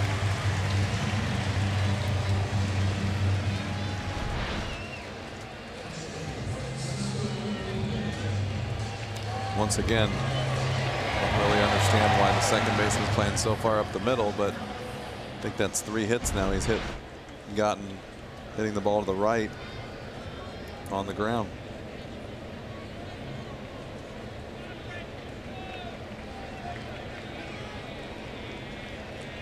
Here's Francisco Pena.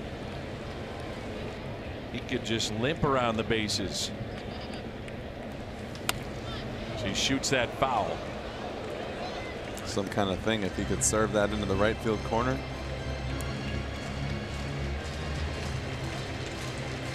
Marcell Ozuna is at the on-deck circle, so clearly good enough to pinch hit in this game. We'll find out more afterwards.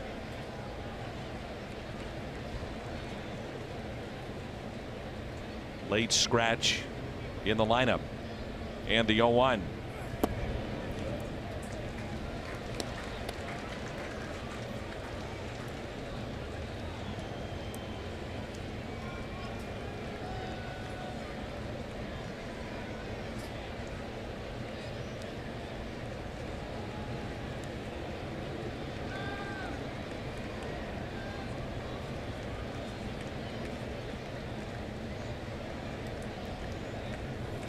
Ball gets away. Munoz now in scoring position. A base hit potentially could win it for the Cardinals. So far, two of the things we talked about have happened. Yeah. Good point. I find it interesting too, watching. I mean, I wouldn't say he's a young pitcher, but a younger catcher and maybe an inexperienced pitcher as far as years.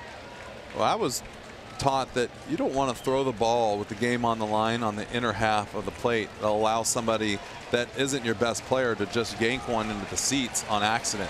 You want to make him drive the ball the other way and earn it. And 2 times in a row right there, they tried to go inside with the fastball. The 2-1 hit off the end of the bat, and it is a foul ball, barely.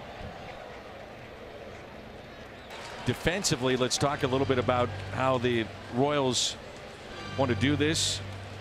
They have moved in. You don't have a great arm in center field, as we know, with John Jay, very good in left and in right with Soler and Gordon. Yeah, I don't really know. I think you just have to play for the out. I really don't think you can play for the hit and give up a fly ball over someone's head. Johnny's got to move in, obviously, in center. He doesn't throw that well. Alex Gordon seems to me that he's a little too deep, but like I said, you're playing a normal situation here, and if he gives up a hit, so be it. This guy's on second base with 2 outs and 2 strikes. He's off as soon as the bat starts to go through the zone, so tough to throw anyone out in that. Here's a 2-2. And Munoz can get off second base even further than he has. Whit Merrifield has taken a few steps just to slap the glove, let him know he's there, but no one really close. This is the thing with 2 strikes and 2 outs, and you can see the pitch from second base. As soon as you can see the pitch come out of the hand and think it's a strike, you can almost start running. Because he's going to put the ball in play. Because he's either out strike. or he's going to put the ball in play. 2 hits today for Pena. His 3rd multi-hit game of the week. Can he win it? The 2-2. Back to Boyer. Steps, throws, and makes the play. Extra innings here at Busch. A beautiful day for baseball. The Cardinals strand a runner. 2-2.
Of extra innings. The Cardinals already their 9th extra inning game. They're 4-4. The Royals are 1-3. Bud Norris, his 2nd inning coming out of the pen, scoreless 9th. The Cardinals will have number 9 hitter which will be Norris's spot. So pinch hitter, and then Pham and Carpenter coming up in the bottom of the 10th. Norris will deal with Soler, Gordon, and Escobar.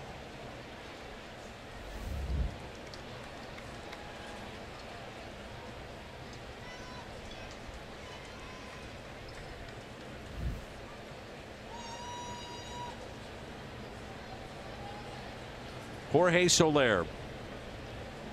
He was robbed by Pham on a deep fly back in the 7th inning. 0 for 3 today. And the first pitch taken low. If you're Mike Matheny with the off day tomorrow, makes this decision much easier to extend your closer beyond just 1 inning. He's used Tui, Valala, Hicks, and now Norris for inning number 2. And the 1-0 pitch. Fouled back. And Soler may have gotten a pitch to hit right there. You see the reaction by Soler. He wanted that pitch. Ball stayed up just enough.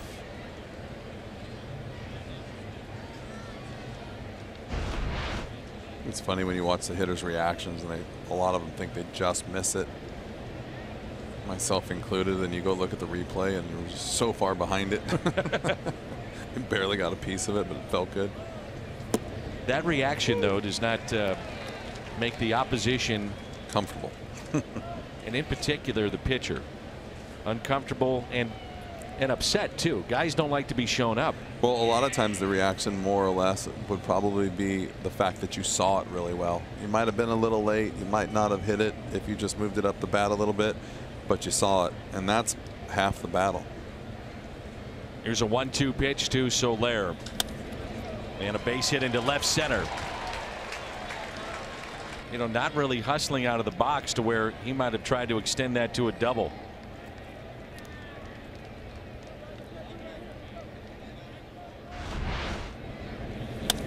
.103 off the bat.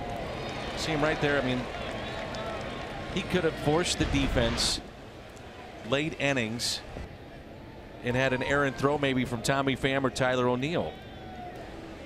You're right. Got to push it. Talking about that outfield grass, the way the ball snakes, and all it is just a little extra run, just enough to get maybe someone to peek, cause a bobble, which we've already seen.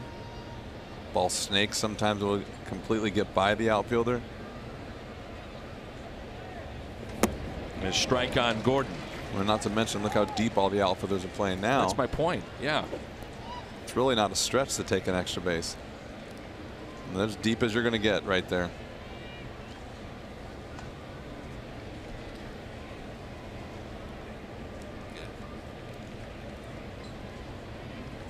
And now the 0-1 pitch to Gordon with a runner at first base.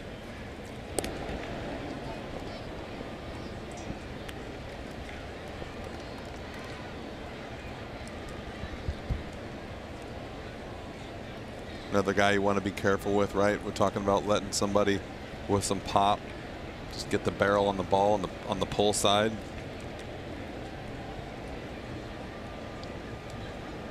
Try to stay away from him. Try to stay down. 1 ball and 1 strike.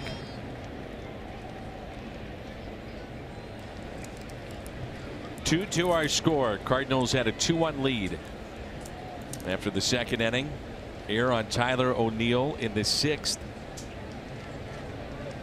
Gave the Royals an extra base. Single turned into a man at second. Then a sacrifice, sac fly, and tied 2-2. Pitch number 22 here for Bud Norris.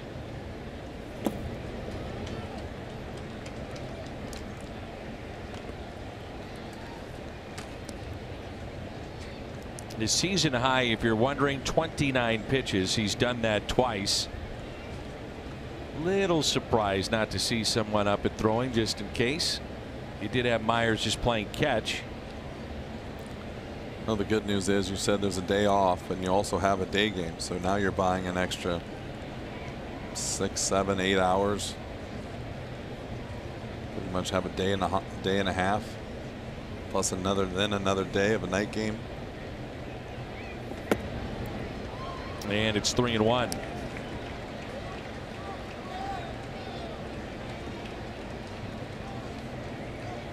You don't think there's head games going on in your own head right there? Did you see him talking to himself? Oh yeah. Looked like he said, "Come on." You could watch the face of the hitter in a split screen. You'd be amazed at all the stuff that's going on. Just talking to yourself. Here's a 3-1 pitch to Alex Gordon. He's got power. Hits it the other way and a base hit into left.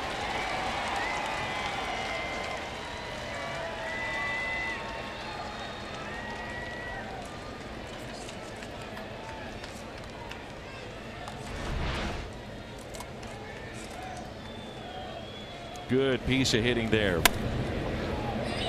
So the first two have reached now for Kansas City. We'll see how they want to play it. Really good piece of hitting right there. And talk about not trying to do too much, right? What separates the average player from the good player? This is the kind of guy that in extra innings you've talked about that will drive you nuts because he rarely strikes out. He'll put the ball in play. Probably going to bunt here. Good bunter. Yep. Can run. Can slash. So the first two on, and now Escobar showing bunt and a ball.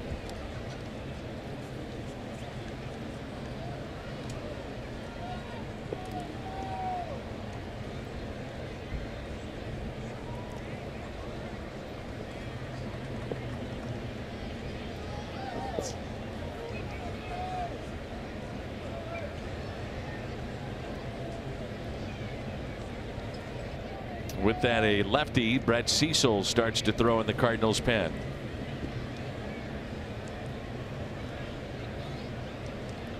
Here's a 1-0 pitch. 1 ball, 1 strike. I remember Joe West being the home plate umpire in a game that we finished at 3 in the morning between these two. Jeff Francoeur hit a home run. And that night we returned to play about 2 o'clock or so. And Joe West told Jim Hayes, get off the field. Jimmy was doing a report on the field condition and Joe had to hold up play. Singing Cowboy yelled at our very own cat. I saw the Cowboy down there before the game taking pictures with some friends. Cowboy Joe West. I believe that was Michael Walker's debut. And we should have known it was raining that day. It rains every time that Michael has a chance to pitch. So his umpiring crew actually had a limo waiting for them after the game because they had a day game at Wrigley the next afternoon. Do you have any Joe's CDs? I was just going to say he has his own CD, but we listened to it on the bus one time. Norris, oh no. Had a potential out at third, and now everybody's safe.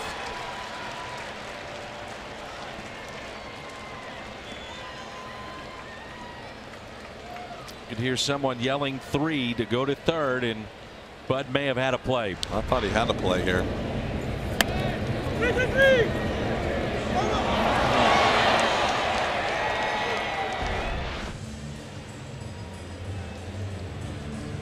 Drew Butera will be the batter. Fielder's choice E1 on the play. Does he have a Houdini act up his sleeve? Should you not? No, correct me if I'm wrong, and I'm showing my non-ability to score. Should that not be a sacrifice, though? You shouldn't get an at-bat for that, right?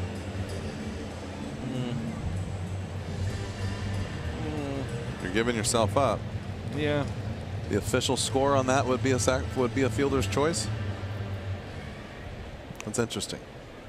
So fielder's choice E1 on the play. Learn something new every day. Well, they must be listening. They just changed it to a sacrifice E1. Or I have been paying attention all these years, and that is the right call. Right. Well, I was with you.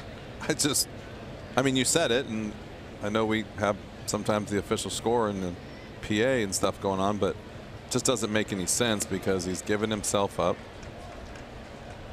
And Pitcher just didn't make the play.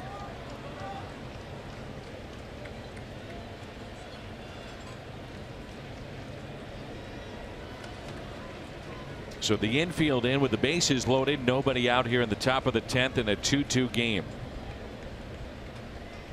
Butera at the plate. Now he steps out. He's ahead in the count. 1 ball and no strikes.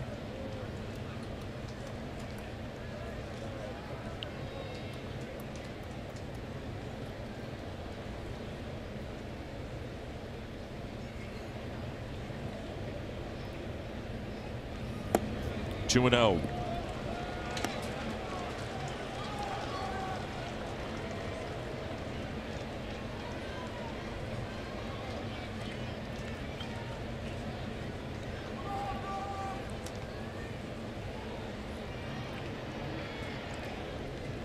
Isn't it crazy that what we were talking about, where you're now in the 10th with bases loaded, nobody out, and just a couple of hits and an error.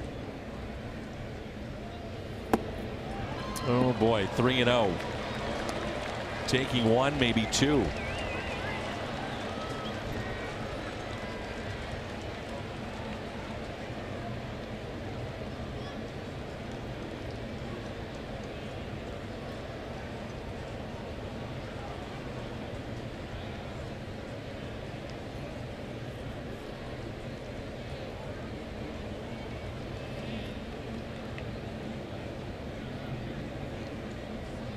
The 3-0 pitch. Norris delivers a strike.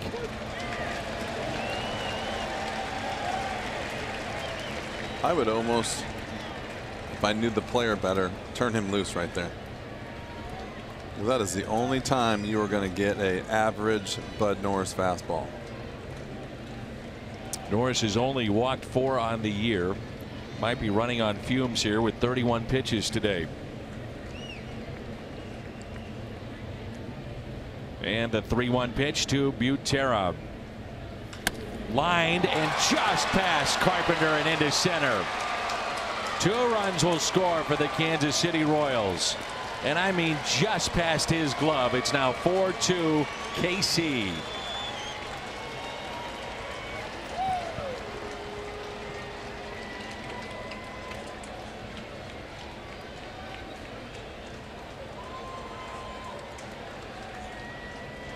This would be a double switch coming up for the Cardinals.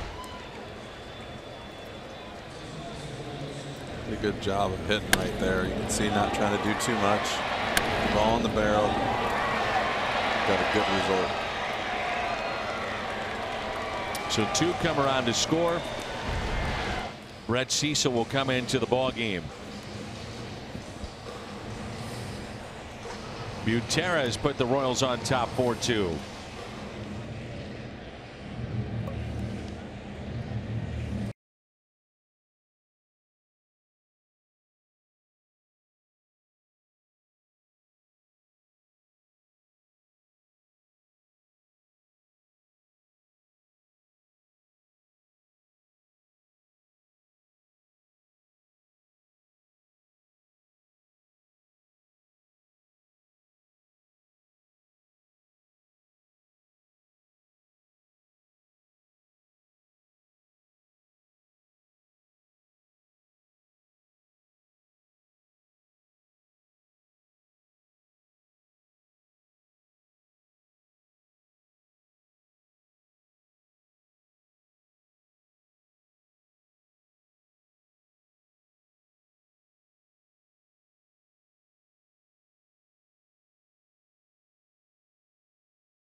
Couple of hits to start the inning. And the sack E1 on this play. That's the difference really in this inning. And then Butera came up 3-1 the count and shortened up and a base hit.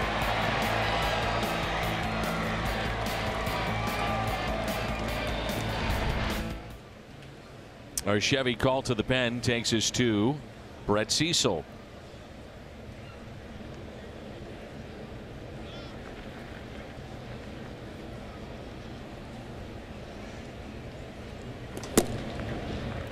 Runners at first and third.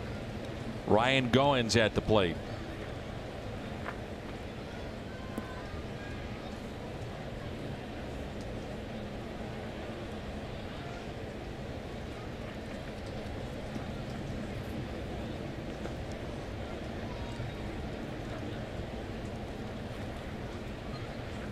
And the 1-0 pitch. Ground ball. Play at the plate. Wong. Now they got a run down. Escobar trying to stay in it. Just run him back. There you go. And there's the tag by Wong. And runners advance to second and third. You know, the idea is as Wong gets that ball to make sure the runner commits to get in the rundown and then angle your Colton Wong towards the plate to get him back to third. Well, the defense did a good job of going after the lead runner, but the Kansas City Royals did an amazing job of running the bases here. Escobar stays in the rundown long enough to get not only the runner to third, the hitter is all the way down at second base with only one out. Goes 4-2, 5-4 on the play. Infield drawn in again. Here's John Jay.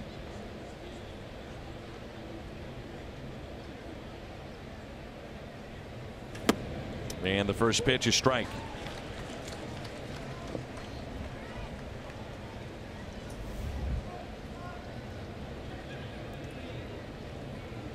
Hitting just .205 this year with runners in scoring position.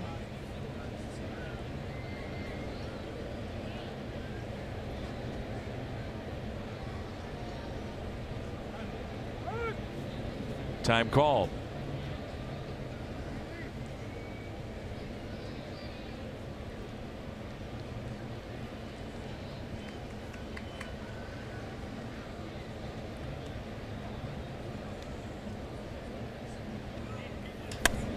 Little flare out to left and a base hit. One run is in. And a 10 hopper to the plate for the out. So John Jay makes it a 3-run Kansas City lead. Saved the ball for the first big league assist. There you go. Well, you got to know John Jay. John Jay does it again. I mean, little flares into left field. That's, I mean, or into right. That's the problem though with the game today. It's not taking the chance and not playing the smart play and having confidence that you know. And here's the thing. This is the way, and all these little things come up as the game progresses, right? And so I'm thinking back on how the way I was taught. You want to play shallow enough where you can get to that ball, maybe not that ball, but a ball like that. If you know that the guy hitting cannot hit the ball over your head or cannot hit an opposite field home run. So what's the worst case scenario? John Jay is probably going to hit a ball in the air with some height under it or on it to get to the track. So now I'm going, okay, how far can I get forward with how quickly can I get back to the track? And so that's how you play defense as far as when you're playing the opposite side of the field. Jay is running. Throw by Pena.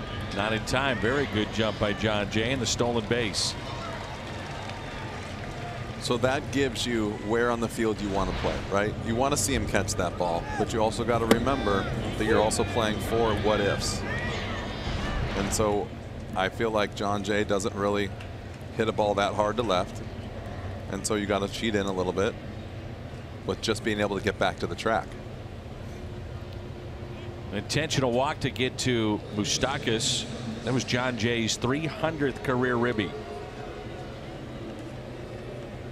Don't see it very often where you intentionally walk the batter in front of the team leader in home runs and runs driven in, but that's the case here. Lefty-lefty matchup.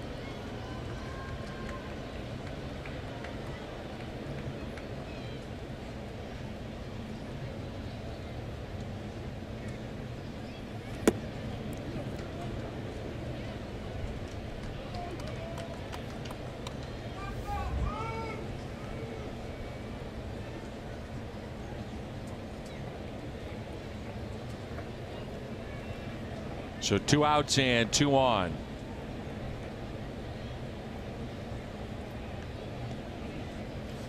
And the 1-0 pitch taken high.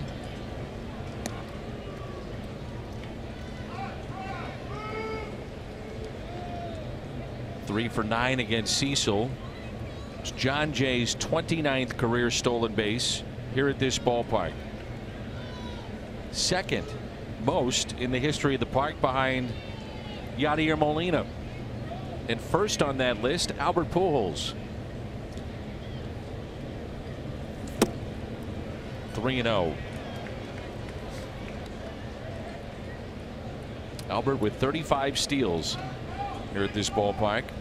Thank you, Jose Oquendo.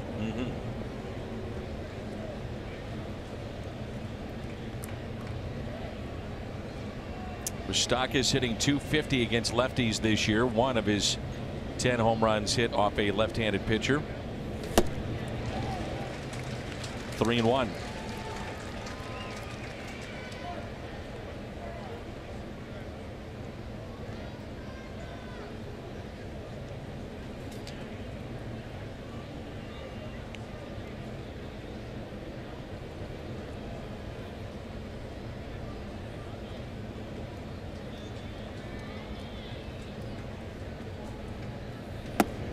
And the bases are loaded.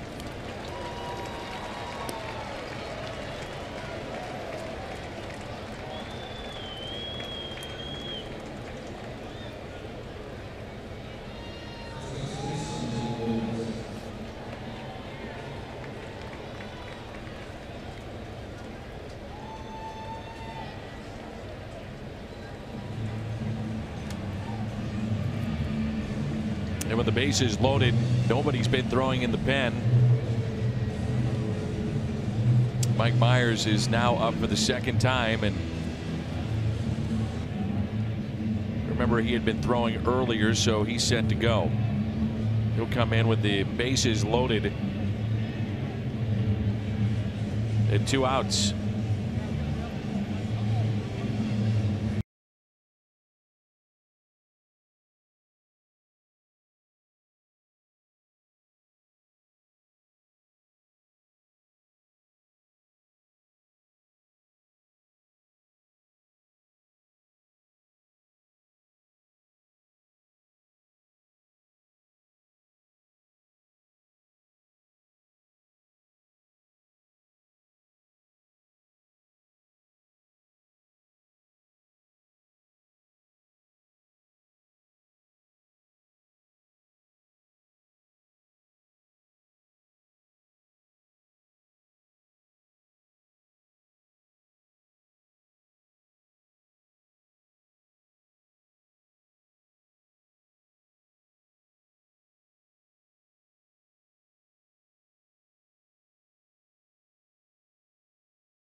Is loaded here in the top of the 10th,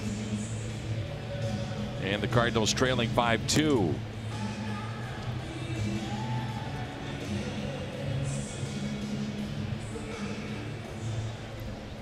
And Salvador Perez will be the batter.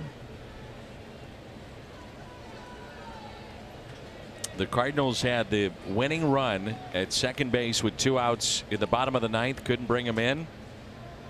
Kansas City had a life, and they've made the most of it. 5-2. They have the lead here in the top of the 10th. And now the base is loaded. See if Perez is aggressive early. He is. Popped up. Right side, Martinez over. Mike Myers, one pitch, gets out of the jam.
Finished off the game last night as the Royals are trying to pick up just their second series win of the year. They took 3 of 4 from the Tigers in early May. And they've not won a 3-game series all season long, and that may change today.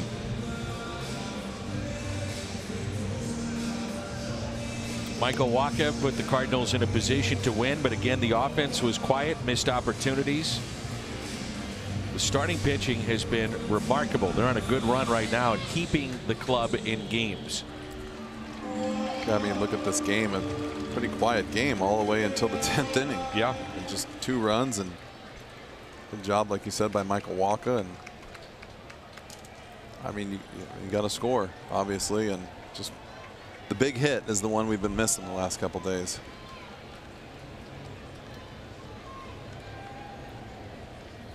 Colton Wong leads off and looks at a ball.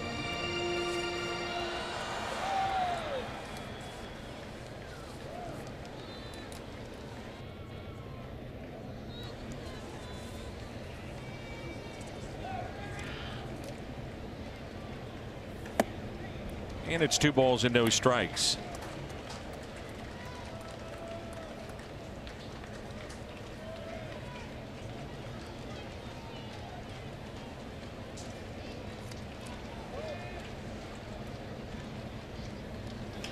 The 1-0 is on the ground to second. Out number 1. Little jam shot. He got in on his hands. It's just funny how that sounds even on the TV. Thump. Oh. Does not feel good. That's when that see, I'm telling you, the hitters will let you know, right? It's funny. It's like, talk about Hicks throwing 103, 105. Guys put the ball on the bat. Not hard, but they swing at it. You get Buck Norris throwing 94 to 95, 96, blowing guys away. And then this guy is throwing 95, 96, but still, this ball just gets on you. And that all that is a long arm release and a kind of a short arm.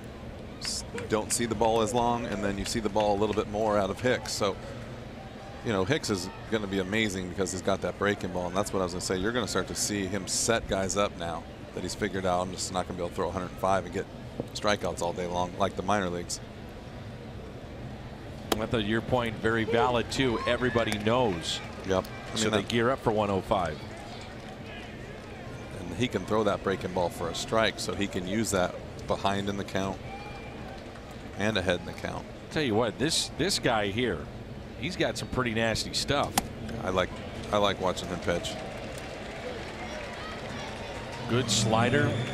It was in the playoff run that they had, right? He was the 8th inning guy, and I thought at the time he might have had better stuff in the closer. 8th inning was nailed down every game.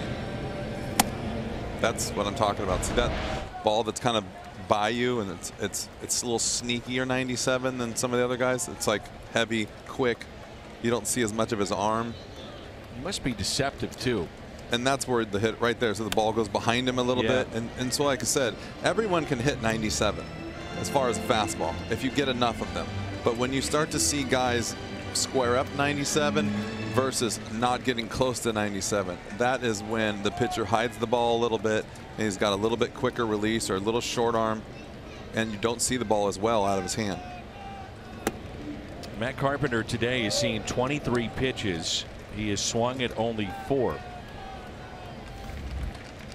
Guy that really works the count, as we've talked about over the years.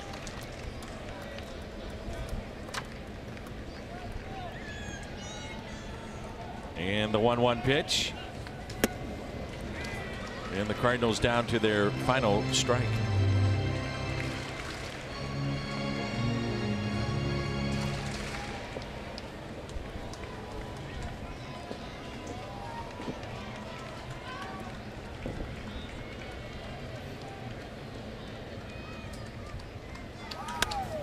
And this is popped up, and this should do it. Left side. 5 scoreless innings out of the bullpen of the Royals. McCarthy, Keller, Boyer, and Herrera. They retired 15 of 17 to close out the game. The Royals come into St. Louis and take 2 of 3. Disappointing loss, to say the least. Post-game show comes your way next.